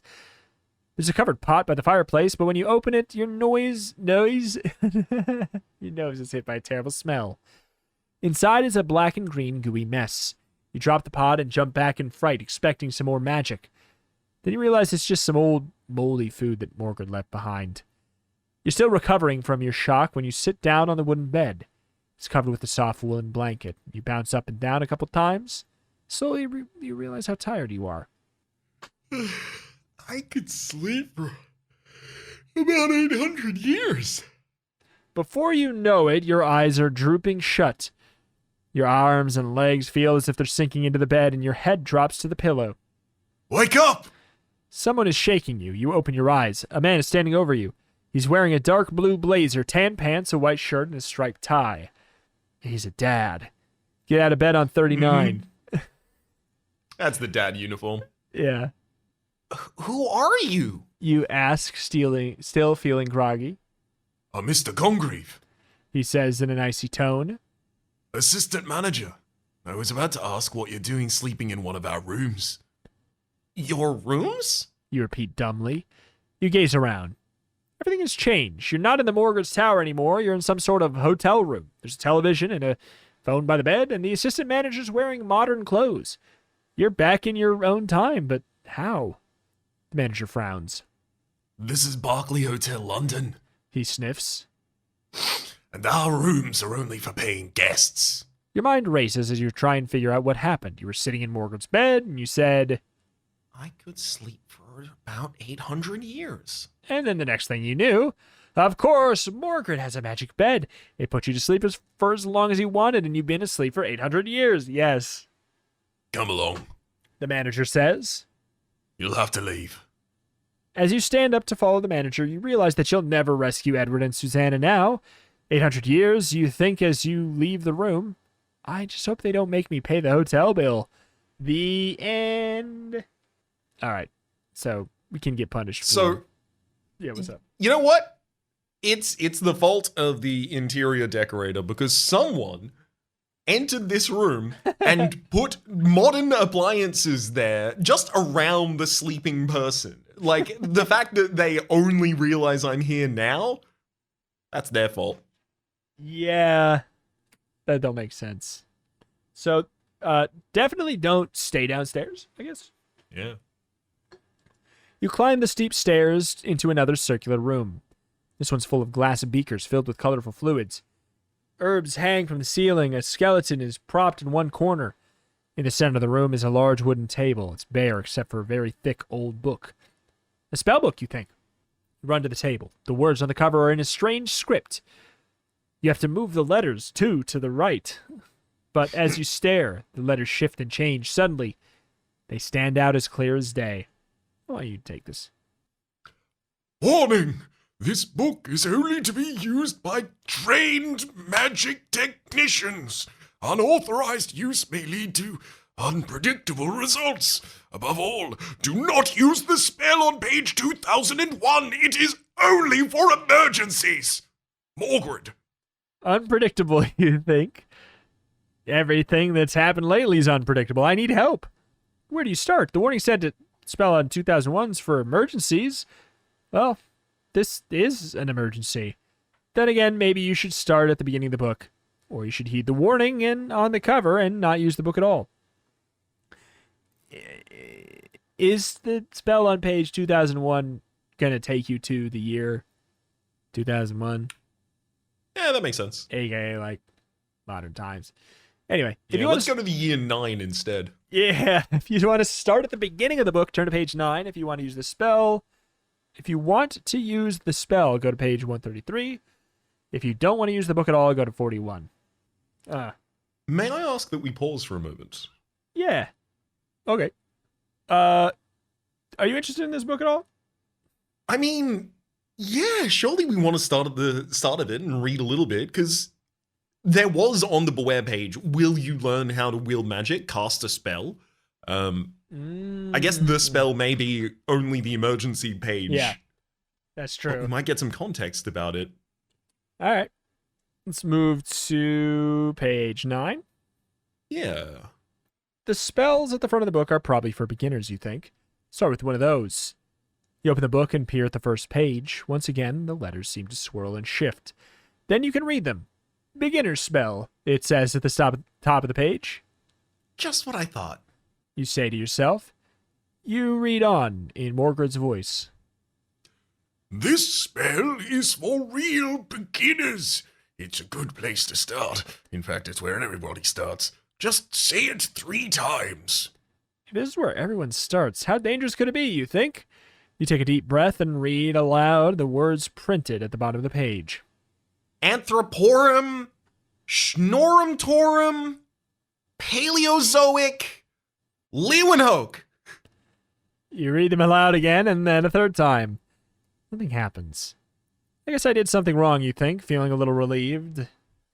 Then, in a next breath, the room vanishes in a flash of blue light.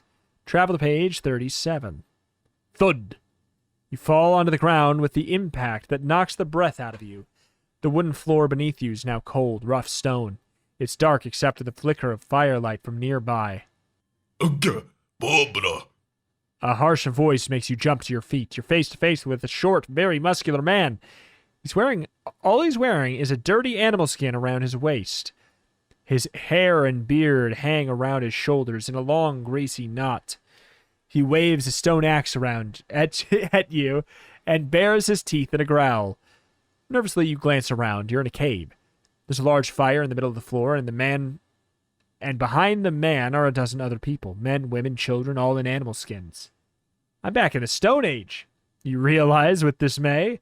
That spell, the book said it's where everyone starts. It meant all people started in the Stone Age. That's not fair. Ugh, Barbara. The caveman roars, lifting his axe. If an anthropologist finds your bones hundreds of thousands of years from now, it'll change the study of ancient man. And my teacher said I'd never amount to anything, you think, just as the stone axe swings towards your head. The end. Okay. I mean, yeah, I guess. Yeah. It is where everyone starts. So, do you want to use the emergency spell or turn Let's away use the from the emergency spell. book? Okay. Oh, absolutely. We can't let that go. All right, 133. Well, it does say it's for emergencies. You tell yourself as you turn to page 2001. This is going to be us many years from now. Welcome to Turn to Page 2001. The instructions on the parchment page are very short. In case of emergency, repeat these words 3 times. SOS 911. That's all, you wonder? You take a deep breath and follow the instructions. When you're done, you brace yourself for something terrible or wonderful. But you jump in fright when the skeleton in the corner begins to talk. Attention! It says, You are an unauthorized spellmaker. You will be removed from these premises. Before you can say anything, there's a flash of blinding white light. Sunglasses. The next thing you know, you're standing back at the crossroads, in the exact place you were a couple hours earlier. It was a magic burglar alarm. You mutter. You take a moment and catch your breath. As far as you can tell, you're still in one piece.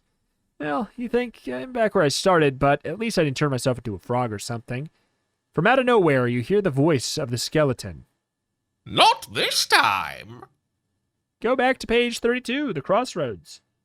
I mean, we Okay. could also not cast any spells, which is a right. possibility. We could go just straight let's- back there. It would be like we're going back to the...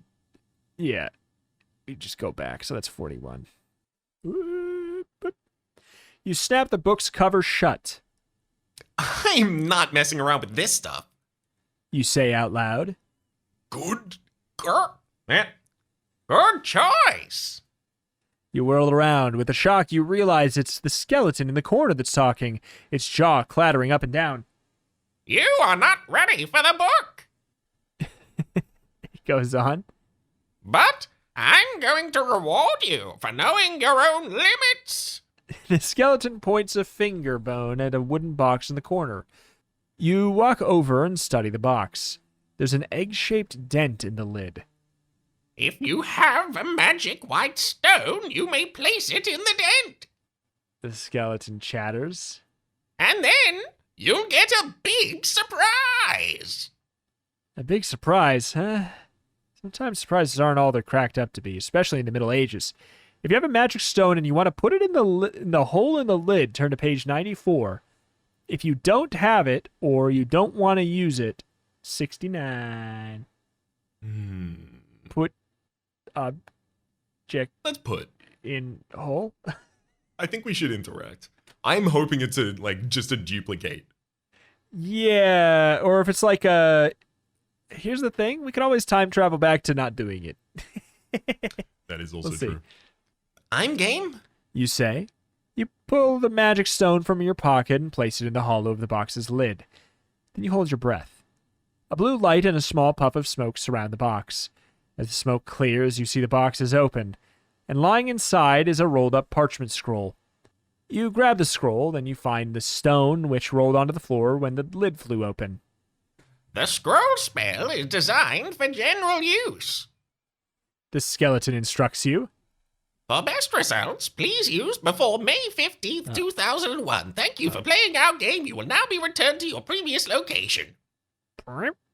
Before you can say a word, there's a flash of blinding white light. Sunglasses. The next thing you know, they don't do anything mechanically. They're just like so your eyes don't hurt from all this flashing. The next thing you know, you're standing back at the crossroads in the exact place you were a couple hours earlier. In your hand is the scroll, and you carefully place it inside your book bag. Add a magic scroll. Okay. That's probably going to be relevant in one of the later areas for procuring a thing. Perhaps. Where would you think it would be most useful, though? Maybe the end, to be honest. Well,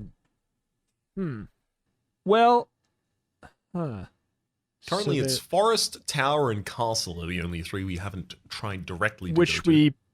the tower has to be the final thing, right? Yeah, that makes a bunch of sense to me. So it's castle or forest. It's shot in the dark, 50-50.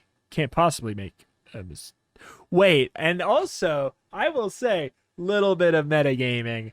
If it's possible for us to have 2 stones going into... No, because the village could possibly have a stone if we have a soccer ball. Never mind. It's a likely shot that we could get a stone at either one of these. And I think. What? my reason's stupid, and I want to hear yours. Mine is a counterpick play. Effectively, like, it would make more sense for it to be in the forest than the castle, so I think it's in the castle. Yeah, mine is a weird one where it's like, I don't think it's in the castle because it's the first choice on the list. But I don't know how Strong. much. But I don't know how Let's much. go to that- 84. Let's visit that forest. Oh God. I want to see what's in there. I mean, it's just. Big All right. three-headed troll.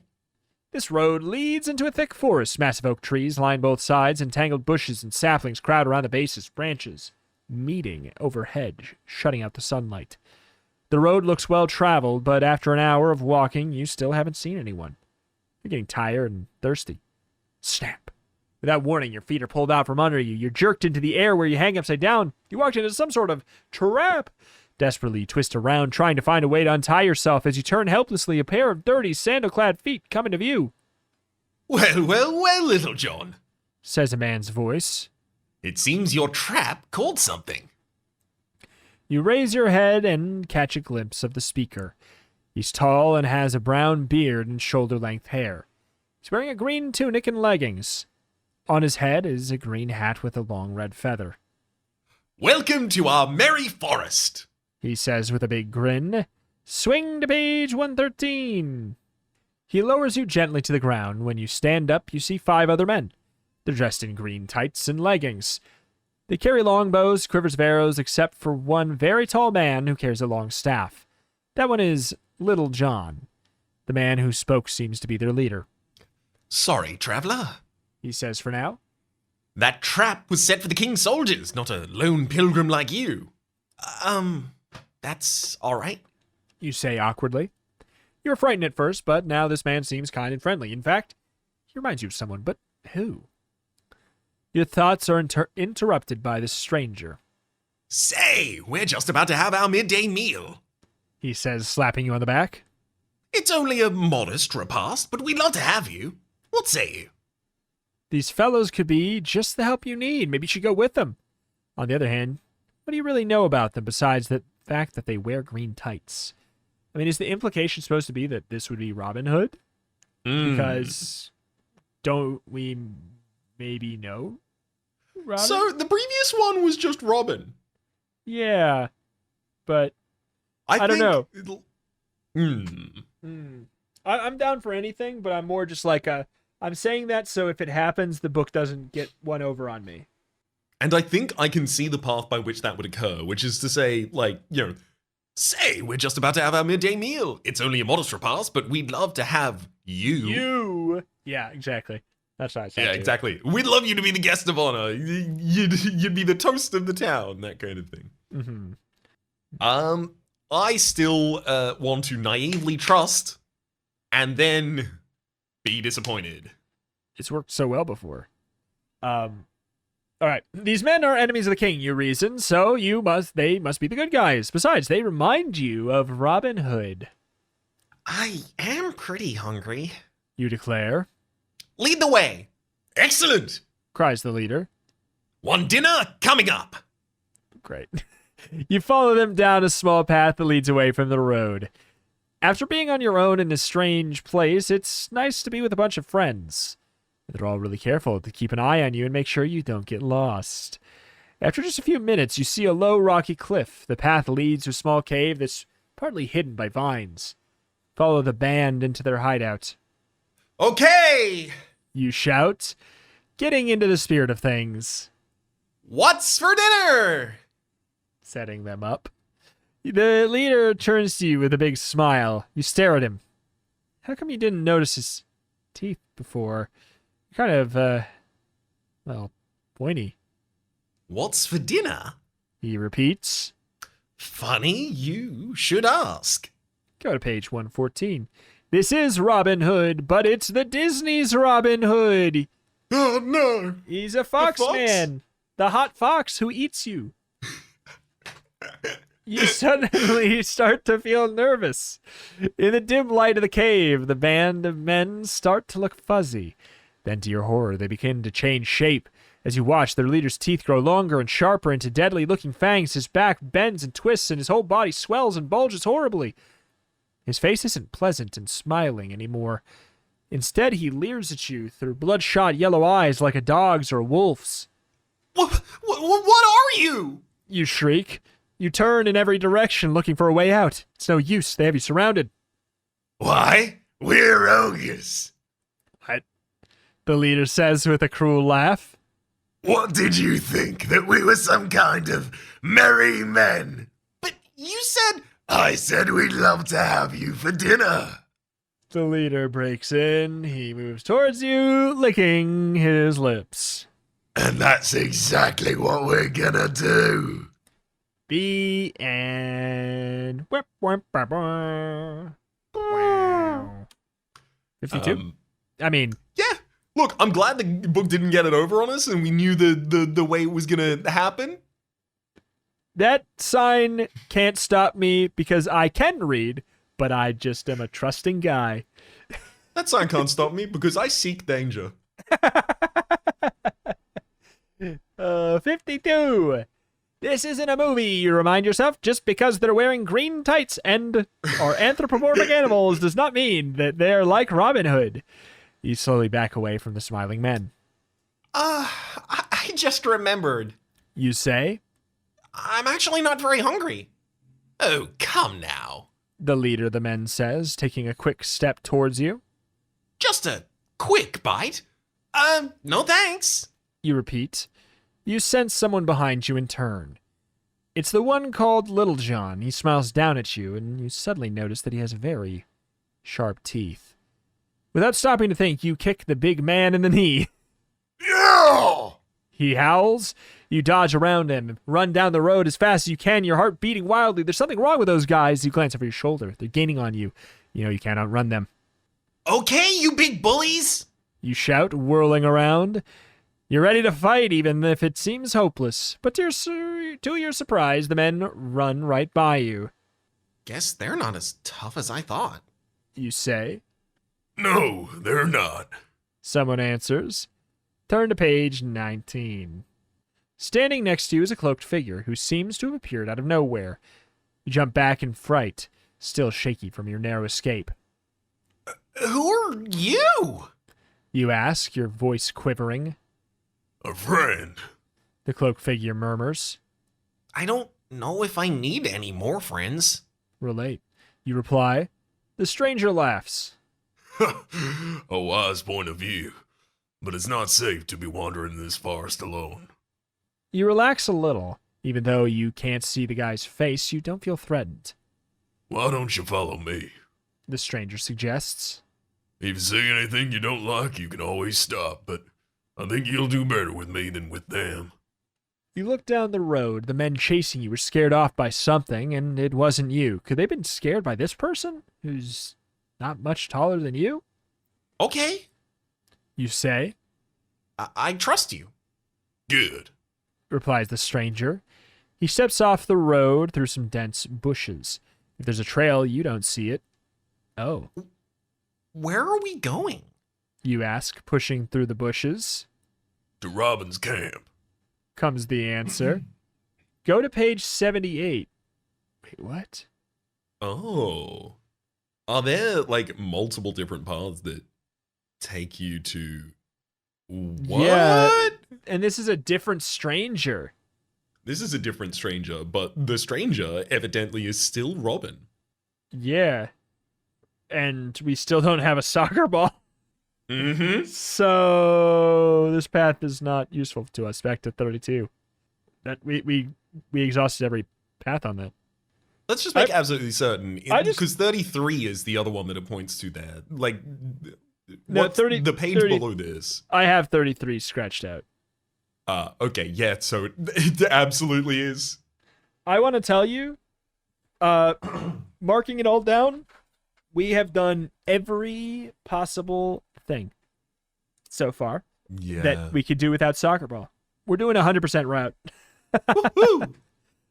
So I guess on to the castle is the only option we have without a soccer ball. If we assume the tower is not an option, which I Well, I think thought is it said it did tell us that we need the stones before we go there. Ah. But I'll head this way, you decide. You strike off down a broad, well-tended road. Eventually it becomes paved with smooth gray cobblestones, and the walking is easier. The sun is shining. Soon the road starts getting crowded. Rich lords and ladies dressed in silks and velvets are riding on big horses. Peasants dressed in heavy woolen clothes balance large loads on their shoulders.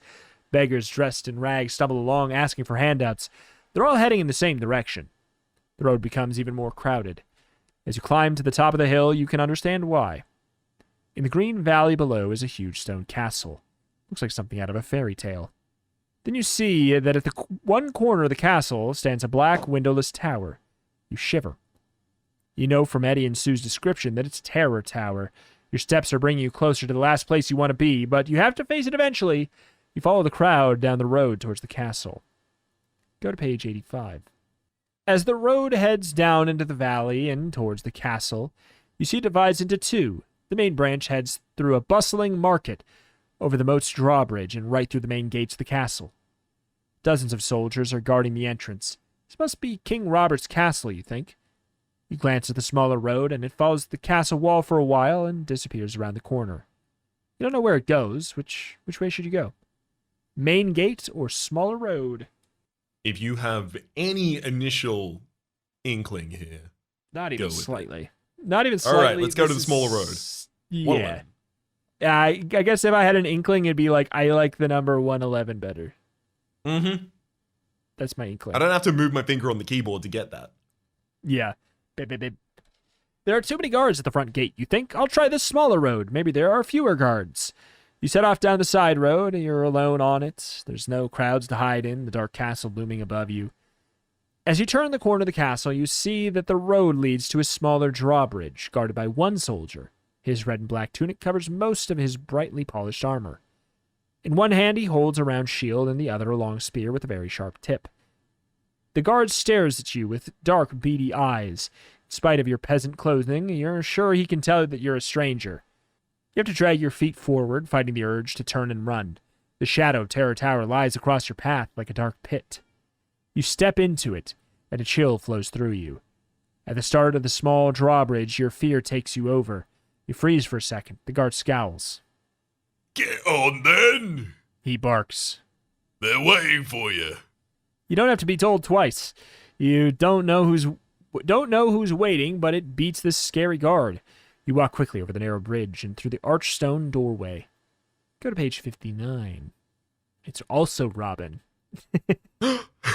It's both Robins. It's the Robin. Okay. The band of merry Robins. As soon as you step through the entrance, you're hit by a wall of noise and commotion. Pots are banging, geese and ducks are squawking, and everywhere people are shouting over the din. A blast of hot air strikes you in the face. The heavy smell of burned flesh fills your nostrils. For a moment, you think you've stumbled into some terrible dungeon. Then some of the smoke swirling around you clears, and you realize you're just in the castle's main kitchen. Servants are rushing everywhere, some with live animals, some with trays heaped with food. The stink is overpowering, and as you stand there blinking, a tall, skinny man in a grease-stained apron rushes up to you. Oh, there you are! He shouts over the noise. I told them we all wanted new help, but you aren't much to look at. But I suppose there's still stuff to do. Don't stand there gawking, there's work to be done! You got a face made for the kitchen. Face built for radio and the kitchen. You Got a face can... made for back of house. Do you want to work in the docks? Sorry? Excuse me? You can only stare at him open mouthed. Somehow he thinks you're a new servant sent to work in the kitchen. Hey, this could be your chance to get further into the castle. On the other hand, you could wind up spending the rest of your day washing dishes. If you agree to work 47, if you tell Skinny you don't want the job, turn to 11. Seems to imply we met them before. I'm legitimately worried that there's a possibility that if I walked into a scenario and people were like, oh, it's you, you're the new worker, here you go, start going. I'd be like, oh, did I apply for a job? Oh, I should probably do this. Just for a bit until I figure out what's going on. Yeah. 10 years later. Mm-hmm. Yeah. Your name tag still isn't your own name. It's like, oh, You form relationships, like you've have an office romance with someone there. They just with a completely different name. You put on a persona. You smoke cigarettes. You just sorry, I'm just not. My heart's not in the gruel today. I don't really know who I am anymore. You ever feel like you're living a double life, Marianne? I'm pretty sure I used to be in the 6th grade in 2006. Oh my god. Okay, do you wanna agree to work or say you Yeah, don't? let's do it. Yeah. Okay. 47. I mean, it's an Work, easy way to work. get into the castle. Work. Also, poison the king. Ooh, all right. 47. All right. You agree slowly. What do I have to do? The tall servant hands you a large wooden bucket filled with black lumps of coal. It's so heavy it almost pulls your arm from its socket. The leather handle bites into your palm. Take this to the southwest guard room. Use the stairs by the north wall, count off 15 paces at the 3rd landing, then go through the 2nd archway to the northeast. Go down the 1st ladder and over the buttress to the 2nd battlement. Watch your step on that rain gutter, drop the coal, and then hurry back. You're about to ask him to repeat the directions when he raises his meaty fist above your head. Step lively before I box your ears. He bellows. You can tell he means it, so you stagger off with your load. It takes all your effort to haul the bucket up the stairs. Soon you lose count of the landings and you're lost. You remember that the skinny servant said something about going down a ladder, so you see one, you climb down, you find yourself in a long tunnel lined with damp stone walls. I think I'm supposed to go this way. You mutter to yourself as you tramp down the dark, cold tunnel. Turn to page 87. You walk ahead in the darkness, feeling your way with your hand on the cold stone wall. You almost fall flat on your face when you come to the flight of steps leading up. You see a dim light coming from above. You stop, you listen, straining to hear the sound of anyone who might be above you, but all you hear is your own breathing. You start to climb slowly. The light grows with each step you take. The stairs curve around so you can't see what's ahead of you. And they start to narrow until you feel the walls closing in. You have to fight back the panic that almost overwhelms you. This is Terror Tower. As you come around one more curve, you see that your way is blocked by a door. This one's completely smooth. There's no keyhole, no doorknob, not even a crack or a seam. You put the coal down and throw your shoulder against the door. But it's like pushing on solid rock. There's no way you can force it open. You have to turn around and go back down the stairs. Unless, if you have the magic scroll, go to page 107. Woo! We do. I've checked our inventory and it's one of our 5 items. Yeah, it's pretty easy to not lose track of how many items we have here. Kind of. At this point, though, I will say, I think I've forgotten. It's tape recorder. Flashlight was the other one, which has not been useful. Yes. But hey, you remember the magic scroll, the one that you got in Morgar's tower. You reach in the book bag and take it out. The thin parchment glows brightly in the darkness. Carefully, you unroll it. The words on the scroll shine in silvering letters. With a trembling voice, you say them out loud. Outre! Ouvre! Opre! Outwit, outplay, outlast. You hear a slight grinding noise, and some dust falls from the ceiling. Then suddenly, slowly, haltingly, the door inches open. It stops after moving a foot, but there's enough room for you to squeeze inside. You blink as your eyes adjust to the bright sunlight that's pouring in through the open window. You spot 2 figures staring at you in wonderment. Eddie! Sue! You cry. I found you! Go to page 17. You don't have the stones. I mean, I guess they can tell us Yeah. possibly about it. I mean, I think we'll figure it out. Your 2 friends leap to their feet and rush to embrace you. You found us! Eddie cries. I knew you would. Sue adds. As quickly as you can, you fill them in on your adventures. But we don't have time to talk. You say after a minute. We need to get out of here. Yeah. Sue agrees. Before the executioner discovers us. But first, we need to get back our stone. Eddie adds. The Lord High Executioner took the one that we'd kept. No! Sue objects. There's something more important. We have to get away to get Uncle Robert off the throne. We have to find a way to break his power. Eddie touches your shoulder. I think you should decide. Why? You pause at the entrance to the room. You feel torn. Part of you just wants to get back to your own time, and the other feels that Sue is right.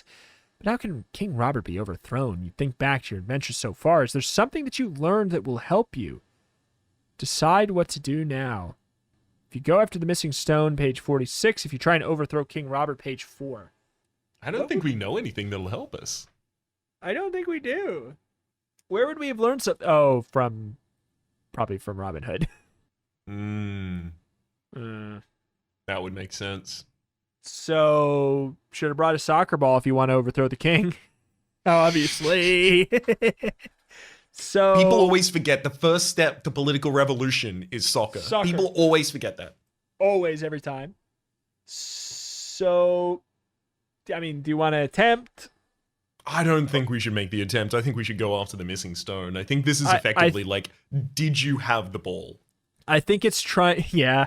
Or more or less, yeah, it's either did you have the ball, it's basically saying, did you get information? It seems to be pretty clearly trying to imply that you needed to have learned something. And nothing blunt. We can make stabs in the dark, but the books rarely ask you to do that. Mm-hmm. So, 46. Let's get the stone first. Yeah, the one other stone. You say. At least then we'll have a way of escaping the Lord High Executioner. Later we can see about overthrowing the king. Eddie and Sue nod in agreement. A moment later, the three of you are slipping down the stone staircase, and about halfway down, Eddie pulls your arm. He and Sue lead you into a secret doorway that you missed on your way up. These steps lead to the dungeon. He whispers. The executioner's probably hidden our stone down there. You keep walking until you see that you must be deep beneath the earth. Suddenly, Eddie shoves his arm in front of you, and with a shock, you see why he's stopped. On the curved wall of the staircase is a shadow, the outline of a tall, thin-cloaked figure, the light coming from a large chamber just below you. Without being told, you know just who this shadow belongs to. But if you wanted to tell me, go right. The Lord High Executioner. Tiptoe to page 55. I've never seen this person before, but I'm certain that's what their shadow looks like. I don't know you, but boy do I know your form. Silently, hugging the wall, the three of you creep downwards, and soon you see a large room at the foot of the stairs. The executioner is standing next to a large table, and in front of him is a round white stone. It's 2 round white stones.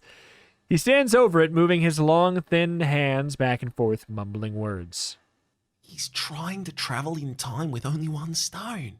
Sue whispers to you. It'll never work. He's alone. Eddie whispers. This is our chance to steal the stone. No, he's too powerful. Sue protests. If you gaze into his eyes, you'll be hypnotized. You know. It's true. What? Eddie says. All his power is in his eyes. They're very sensitive. That's why he stays in dark places. If only there was some way to avoid his gaze. The stone glows in the dim light of the chamber, and in spite of your fear, you want to reach out and grab it. If only there was a way to avoid the executioner's hypnotic sight. Is there something, anything in your book bag you can use if you have the sunglasses? Turn to page 37. Boy, do we. I mean, we should use them, right? Absolutely. 36. You reach into your book bag and pull out your reflective sunglasses and look too cool to be attacked. These'll protect me, you say, slipping on the sunglasses. You're trying to act confident, but your heart is beating a mile a minute. I'll try to distract him. You guys go for the stone. Then we'll run for it. You're so scared that you don't want to give yourself time to change your mind. You jump from your hiding place. Hey, executioner! You sneer. It doesn't look like you're getting anywhere very fast. The evil nobleman doesn't look surprised to see you. He smiles cruelly, and his steely gray eyes bore into you. Ah, yes, I've been looking for you. He says in a smooth, clear voice. Come to me. You feel as though an unseen hand is drawing you closer to him. Your legs and arms grow heavy and you have trouble thinking. Go to page 10. What? But I'm wearing sunglasses. You walk towards the executioner, even though that's the last thing you want to do. He's got you in some kind of trance.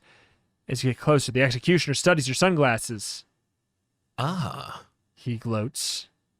Ray-Bans. I saw those when I visited the future. Unfortunately, sunglasses won't be able to help you. He continues. I may not be able to see your eyes, but you can still see mine. Pretty gnarly, eh? You feel yourself locked in his gaze again. Your willpower totally gone. In another moment, you'll be completely under his control. He'll force you to tell him everything you know about the stones and Eddie and Sue. You've failed. Your mind is slipping away, but at least you look cool. The end. Woo! All right. Good ending! Good ending. All right. We look cool. So we can't, because the prompt is not if you have the sunglasses, if you have them but don't want to use them, go to this other page. It's literally, if you have them, go to 36. If you don't have them, go elsewhere. So I think we have to overthrow the king? Well, we're not going to attempt to save. We don't want to use them. So, Well, it's because the Yeah. option as it was written was not that we can choose not to use them. It was if you don't have them. So I wonder, because effectively at the start, you're choosing one item not to take. sure. So there's some internal consistency that the paths are allowed to have based on what they know you don't have. Okay. So then page 4, it is. So Yep. 4 into, oh my. So Getting what- rid of the king is more important than getting me back to my time. You declare, trying to sound brave. I knew you'd say that. Sue tells you proudly. Okay, listen up. We know King Robert is using magic to make the nobles and guards and soldiers follow him. Because it sure isn't his personality. You joke. Sue and Eddie grin. Then Eddie's face gets serious. The problem is, we don't know how he does it. He tells you. But you might know. Did you have a chat with his ghostly lordship? No. If you didn't, go to page 30. Which we talked Lord to, Worcester. which we just didn't. So how the hell did... I mean, okay. I knew people would say ball is life, but I thought that was colloquial. I thought it was jargon. I thought it was hyperbole. I did not think it was as literal as this book is making it. We'll just have to figure out what the magic powers the old king has, then. Won't we?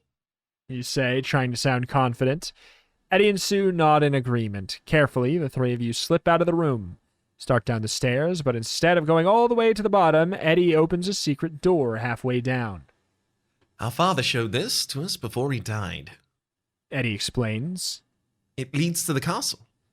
The thought of going to the castle makes your heart sink. But how else are you going to defeat King Robert? Ready? Eddie says, just before he ducks into the doorway. Right behind you. Sue tells him. Right behind you. You echo nervously. Go to page 22. The secret passage leads into a maze of tunnels. Some are so small you have to crawl through them. You try not to think about how far underground you must be. Eddie and Sue seem to know the way. You scramble after them, bumping your head on sharp rocks. Finally, the three of you crawl out of the last tunnel and stand up in a small room. We're right behind the throne room. Sue whispers to you, pointing to a large wooden panel. She uncovers a peephole in the middle of the panel, and you press your eye to it, and almost cry out in fear. The king's throne is only a foot away, and beyond that is the vast throne room crowded with people. If we study Robert, we might learn the secret of his power. Eddie whispers, kneeling down next to you and Sue. We think it's some magic object. Maybe his scepter? Just be careful. Sue warns you. Don't lean on the... With a loud crack, the panel you're leaning on splits in two. You and the panel and Eddie and Sue all tumble forward, right onto the throne. Bang on to page 102. I mean, this can't end poorly. Surely not. I mean, the only thing would be like, is the stone here, the third stone here? And that's why, I don't know. But it wouldn't make sense, but whatever. Maybe it'll be the thing anyways. 102, 95. Okay. All right. The three of you hit the throne hard. There we go. The king gives a high-pitched shriek and leaps up. A dozen burly guards rush forward to protect him. You have only seconds until they reach you. The king is just inches away. This is your only chance to grab the object that gives him his evil power. But what is it? Your eye catches on an amber-colored amulet hanging from his neck. But then you remember what Eddie said about the scepter. You only have a second. Grab one. If you grab the scepter, 95, amulet 71. All right. I have a historical bent. Okay. The scepter in parliamentary political structure in like I guess monarchy republic is the item that designates the power of God vested in the monarchy. So I feel like that's like the earthly tool of wielding power versus the magical tool of wielding power, the amulet around the throat. I mean, I'm down with it. I think my only thing is like, where would, if there was the stone, where would it be? And I think it could be in either. Because I think it could be either. I also like, because if it's egg sized, it's kind of big for an amulet, but it's really small for a scepter. So I think 71. I like the pull for amulet. I think it's good flavor and it's better than I have, which is what size egg? So, you know, in Australian parliamentary politics, just as a fun part, the direction that the scepter faces when it is placed in the House of Representatives, I think, is the direction towards which government has control. It's such a strange and archaic and outdated and tradition kind of thing to see, like, oh, they get a big like golden rod and just point it at the person who's in power, I guess. Yeah. It's magic. You lunge forward. The amber amulet on a chain around the king is on a chain around the king's neck. His eyes are wild with fright. Your fingertips are inches from the amulet. You give a last grasp at the swinging pendulent, and you feel it in your palm. You yank the chain off and hold the amulet tight. In the next second, two soldiers draw their swords and hold them inches above your chest. Kill them! The king commands. He rubs his neck where his chain snapped. Kill them now! The soldiers' faces are clouded with anger. The razor-sharp tips of the swords move closer. Your eyes close, ready for the end. Face your doom on page 12. I'm going to say he just lost control of them and they're about to turn around and kill him. I would love it. The swords poke into your chest. You suck your breath in and hear a harsh metallic clang. Then another, and another. You open your eyes and see the last of the guardsmen drop their swords to the stone floor. I'm free! One guardsman shouts. It's a miracle! Shouts a noble woman in a feathered hat. Soon the whole throne room is echoing with the shouts of men and women who've been rescued and released from Robert's spell. You look over at Robert. He's fallen to his knees. No! He shouts, raising a fist and shaking it. No! The crowd rushes forward and lifts Eddie and Sue to their shoulders. What?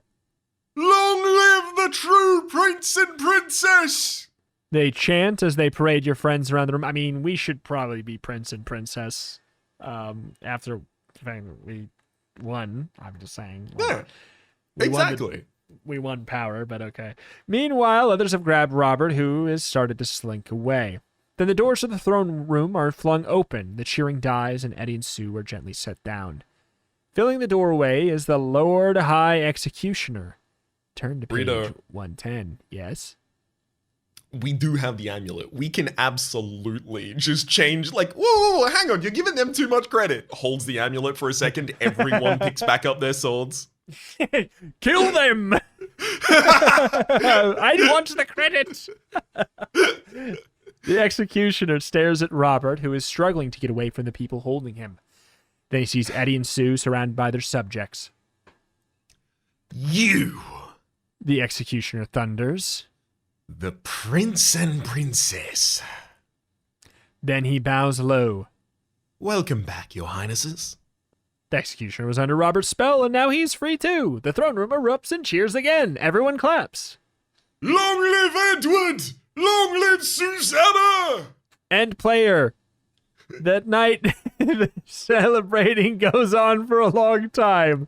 But finally, after the feast is eaten and the candles are burned down, you and Eddie and Sue head up to the castle wing to their old bedrooms. Well, Your Majesties, You say? things turned out pretty well. I guess it's time for me to be getting back to my own time. Sue gives you a sly look. Your own time? I don't think so. Go to page 13. Kill them. But Susanna, your princess hood, You stammer. it's time for me to go home, isn't it? But you are home. Eddie says, grinning. No, I'm not. You protest. My home is... You stop.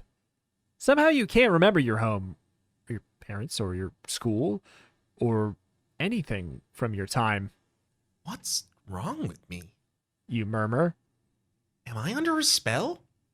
No. Sue says gently. You were under a spell. The same spell that Morgred put us under when he hit us in the future.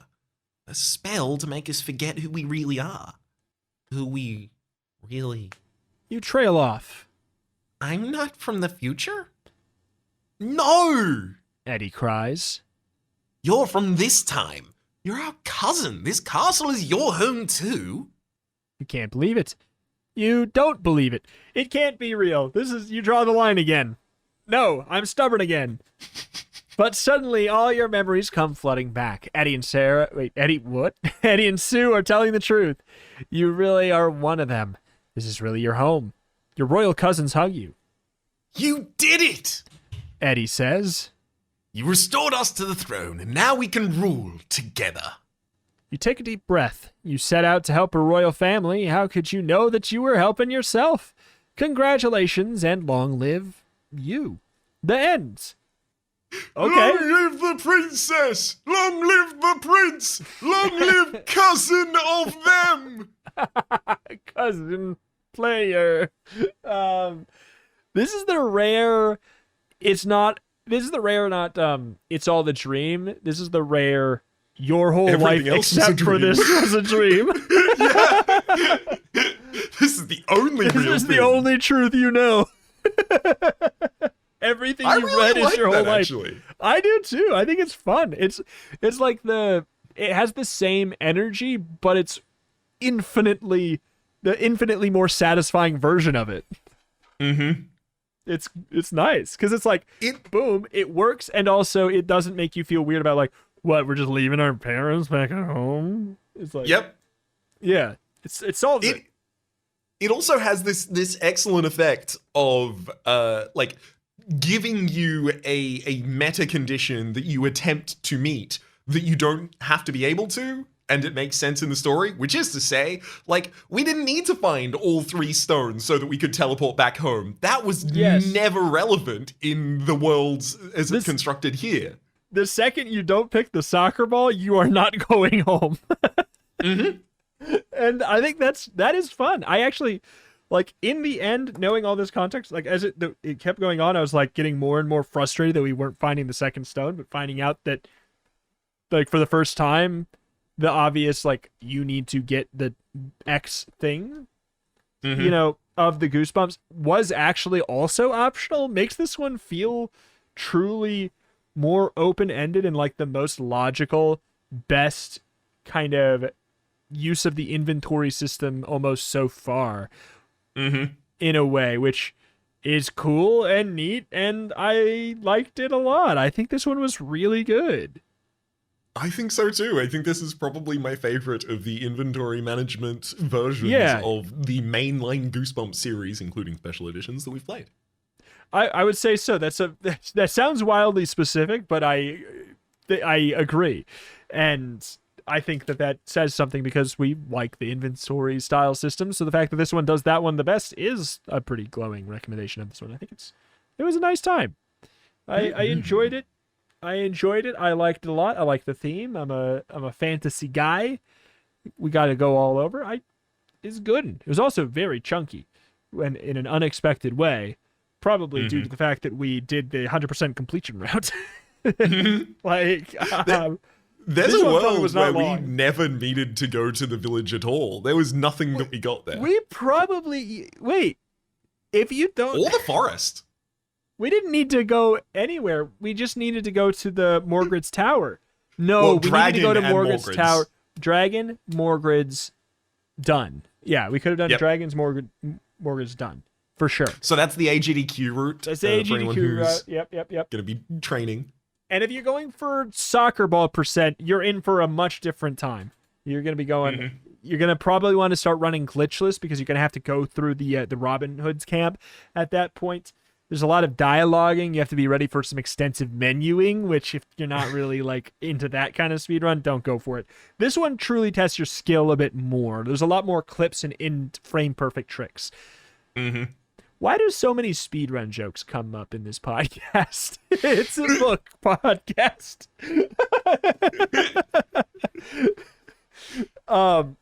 Anyway. Yeah, I really liked it. Do you have any other thoughts? Any other bits and bobs? None especially, frankly. I'm just generally quite impressed. Yeah, I guess the only loose end that I think like I've already retroactively tied up in my head being like we didn't go to Morgrid's Tower, but I think that we did by nature of like I think that the tunnel under the castle took us to a path of Morgrid's not Morgrid's Castle, Terror Tower. Yes. We never went to Terror Tower, but we went to the castle and we went through the dungeons. And I think we ended up in a path that if we went to Terror Tower like proper through the hub page, I think we would have like forked and met at that same point. Is my guess. Oh, yes, that would have made sense. That's my best guess as to what we would have found there. But yeah, Elias, I guess I don't got anything else. You want to thank our special sponsor for this episode here? This episode is sponsored by Unknown Chicken. Get your random chicken from the drawer. What? It's chicken that you do not know the source of. Unknown brand chicken. If I had chicken in my drawer, it would certainly be unknown, considering I haven't eaten meat in like, I don't know, 8 years. If I had chicken in my drawer, it would be very unrecognizable at this point. Yeah. I don't know if that's chicken. Yeah. But I do know that the special executive producer of today's episode is Unknown Chicken. Thank you very much for supporting the patreon.com/turn-to-pagecast over on patreon.com/turn-to-pagecast. Much appreciated. Thank you. Thank you for your comments on the YouTube channel as well. I see those. I like them. I appreciate you. And good time this has been. What a good time. Yeah, huge thank you to all the supporters over on the Patreon, patreon.com/turn-to-pagecast. Huge thank you. Helps keep the show, I'm not going to say profitable, but I'm going to say helps keep the show from being unhealthy to lifestyle. So huge thank you there.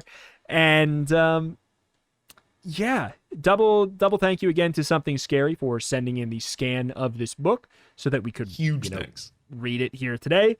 Cannot be stated enough how important and thankful important that is for doing this episode, and thankful we are for the ability to then do it. We got there. Look, I can't Choose your tell own you how adventure important structure. and thankful I am.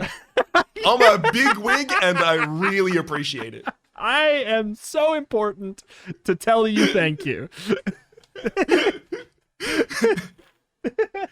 I'm the Prime Minister and I'm very gracious.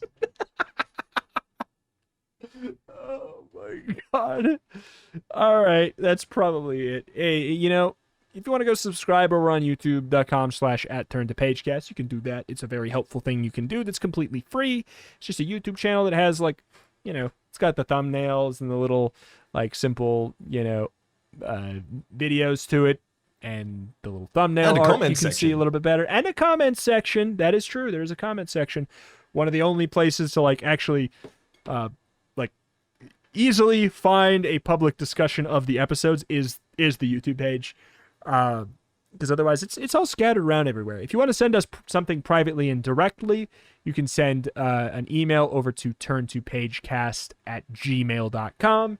If you have any info on, like, you know, things that you think we should read in the future, like, you know, you have things you want to get to us, or just any other private information that you want to shoot at us, you can do that over there at the Gmail. But huge thank you.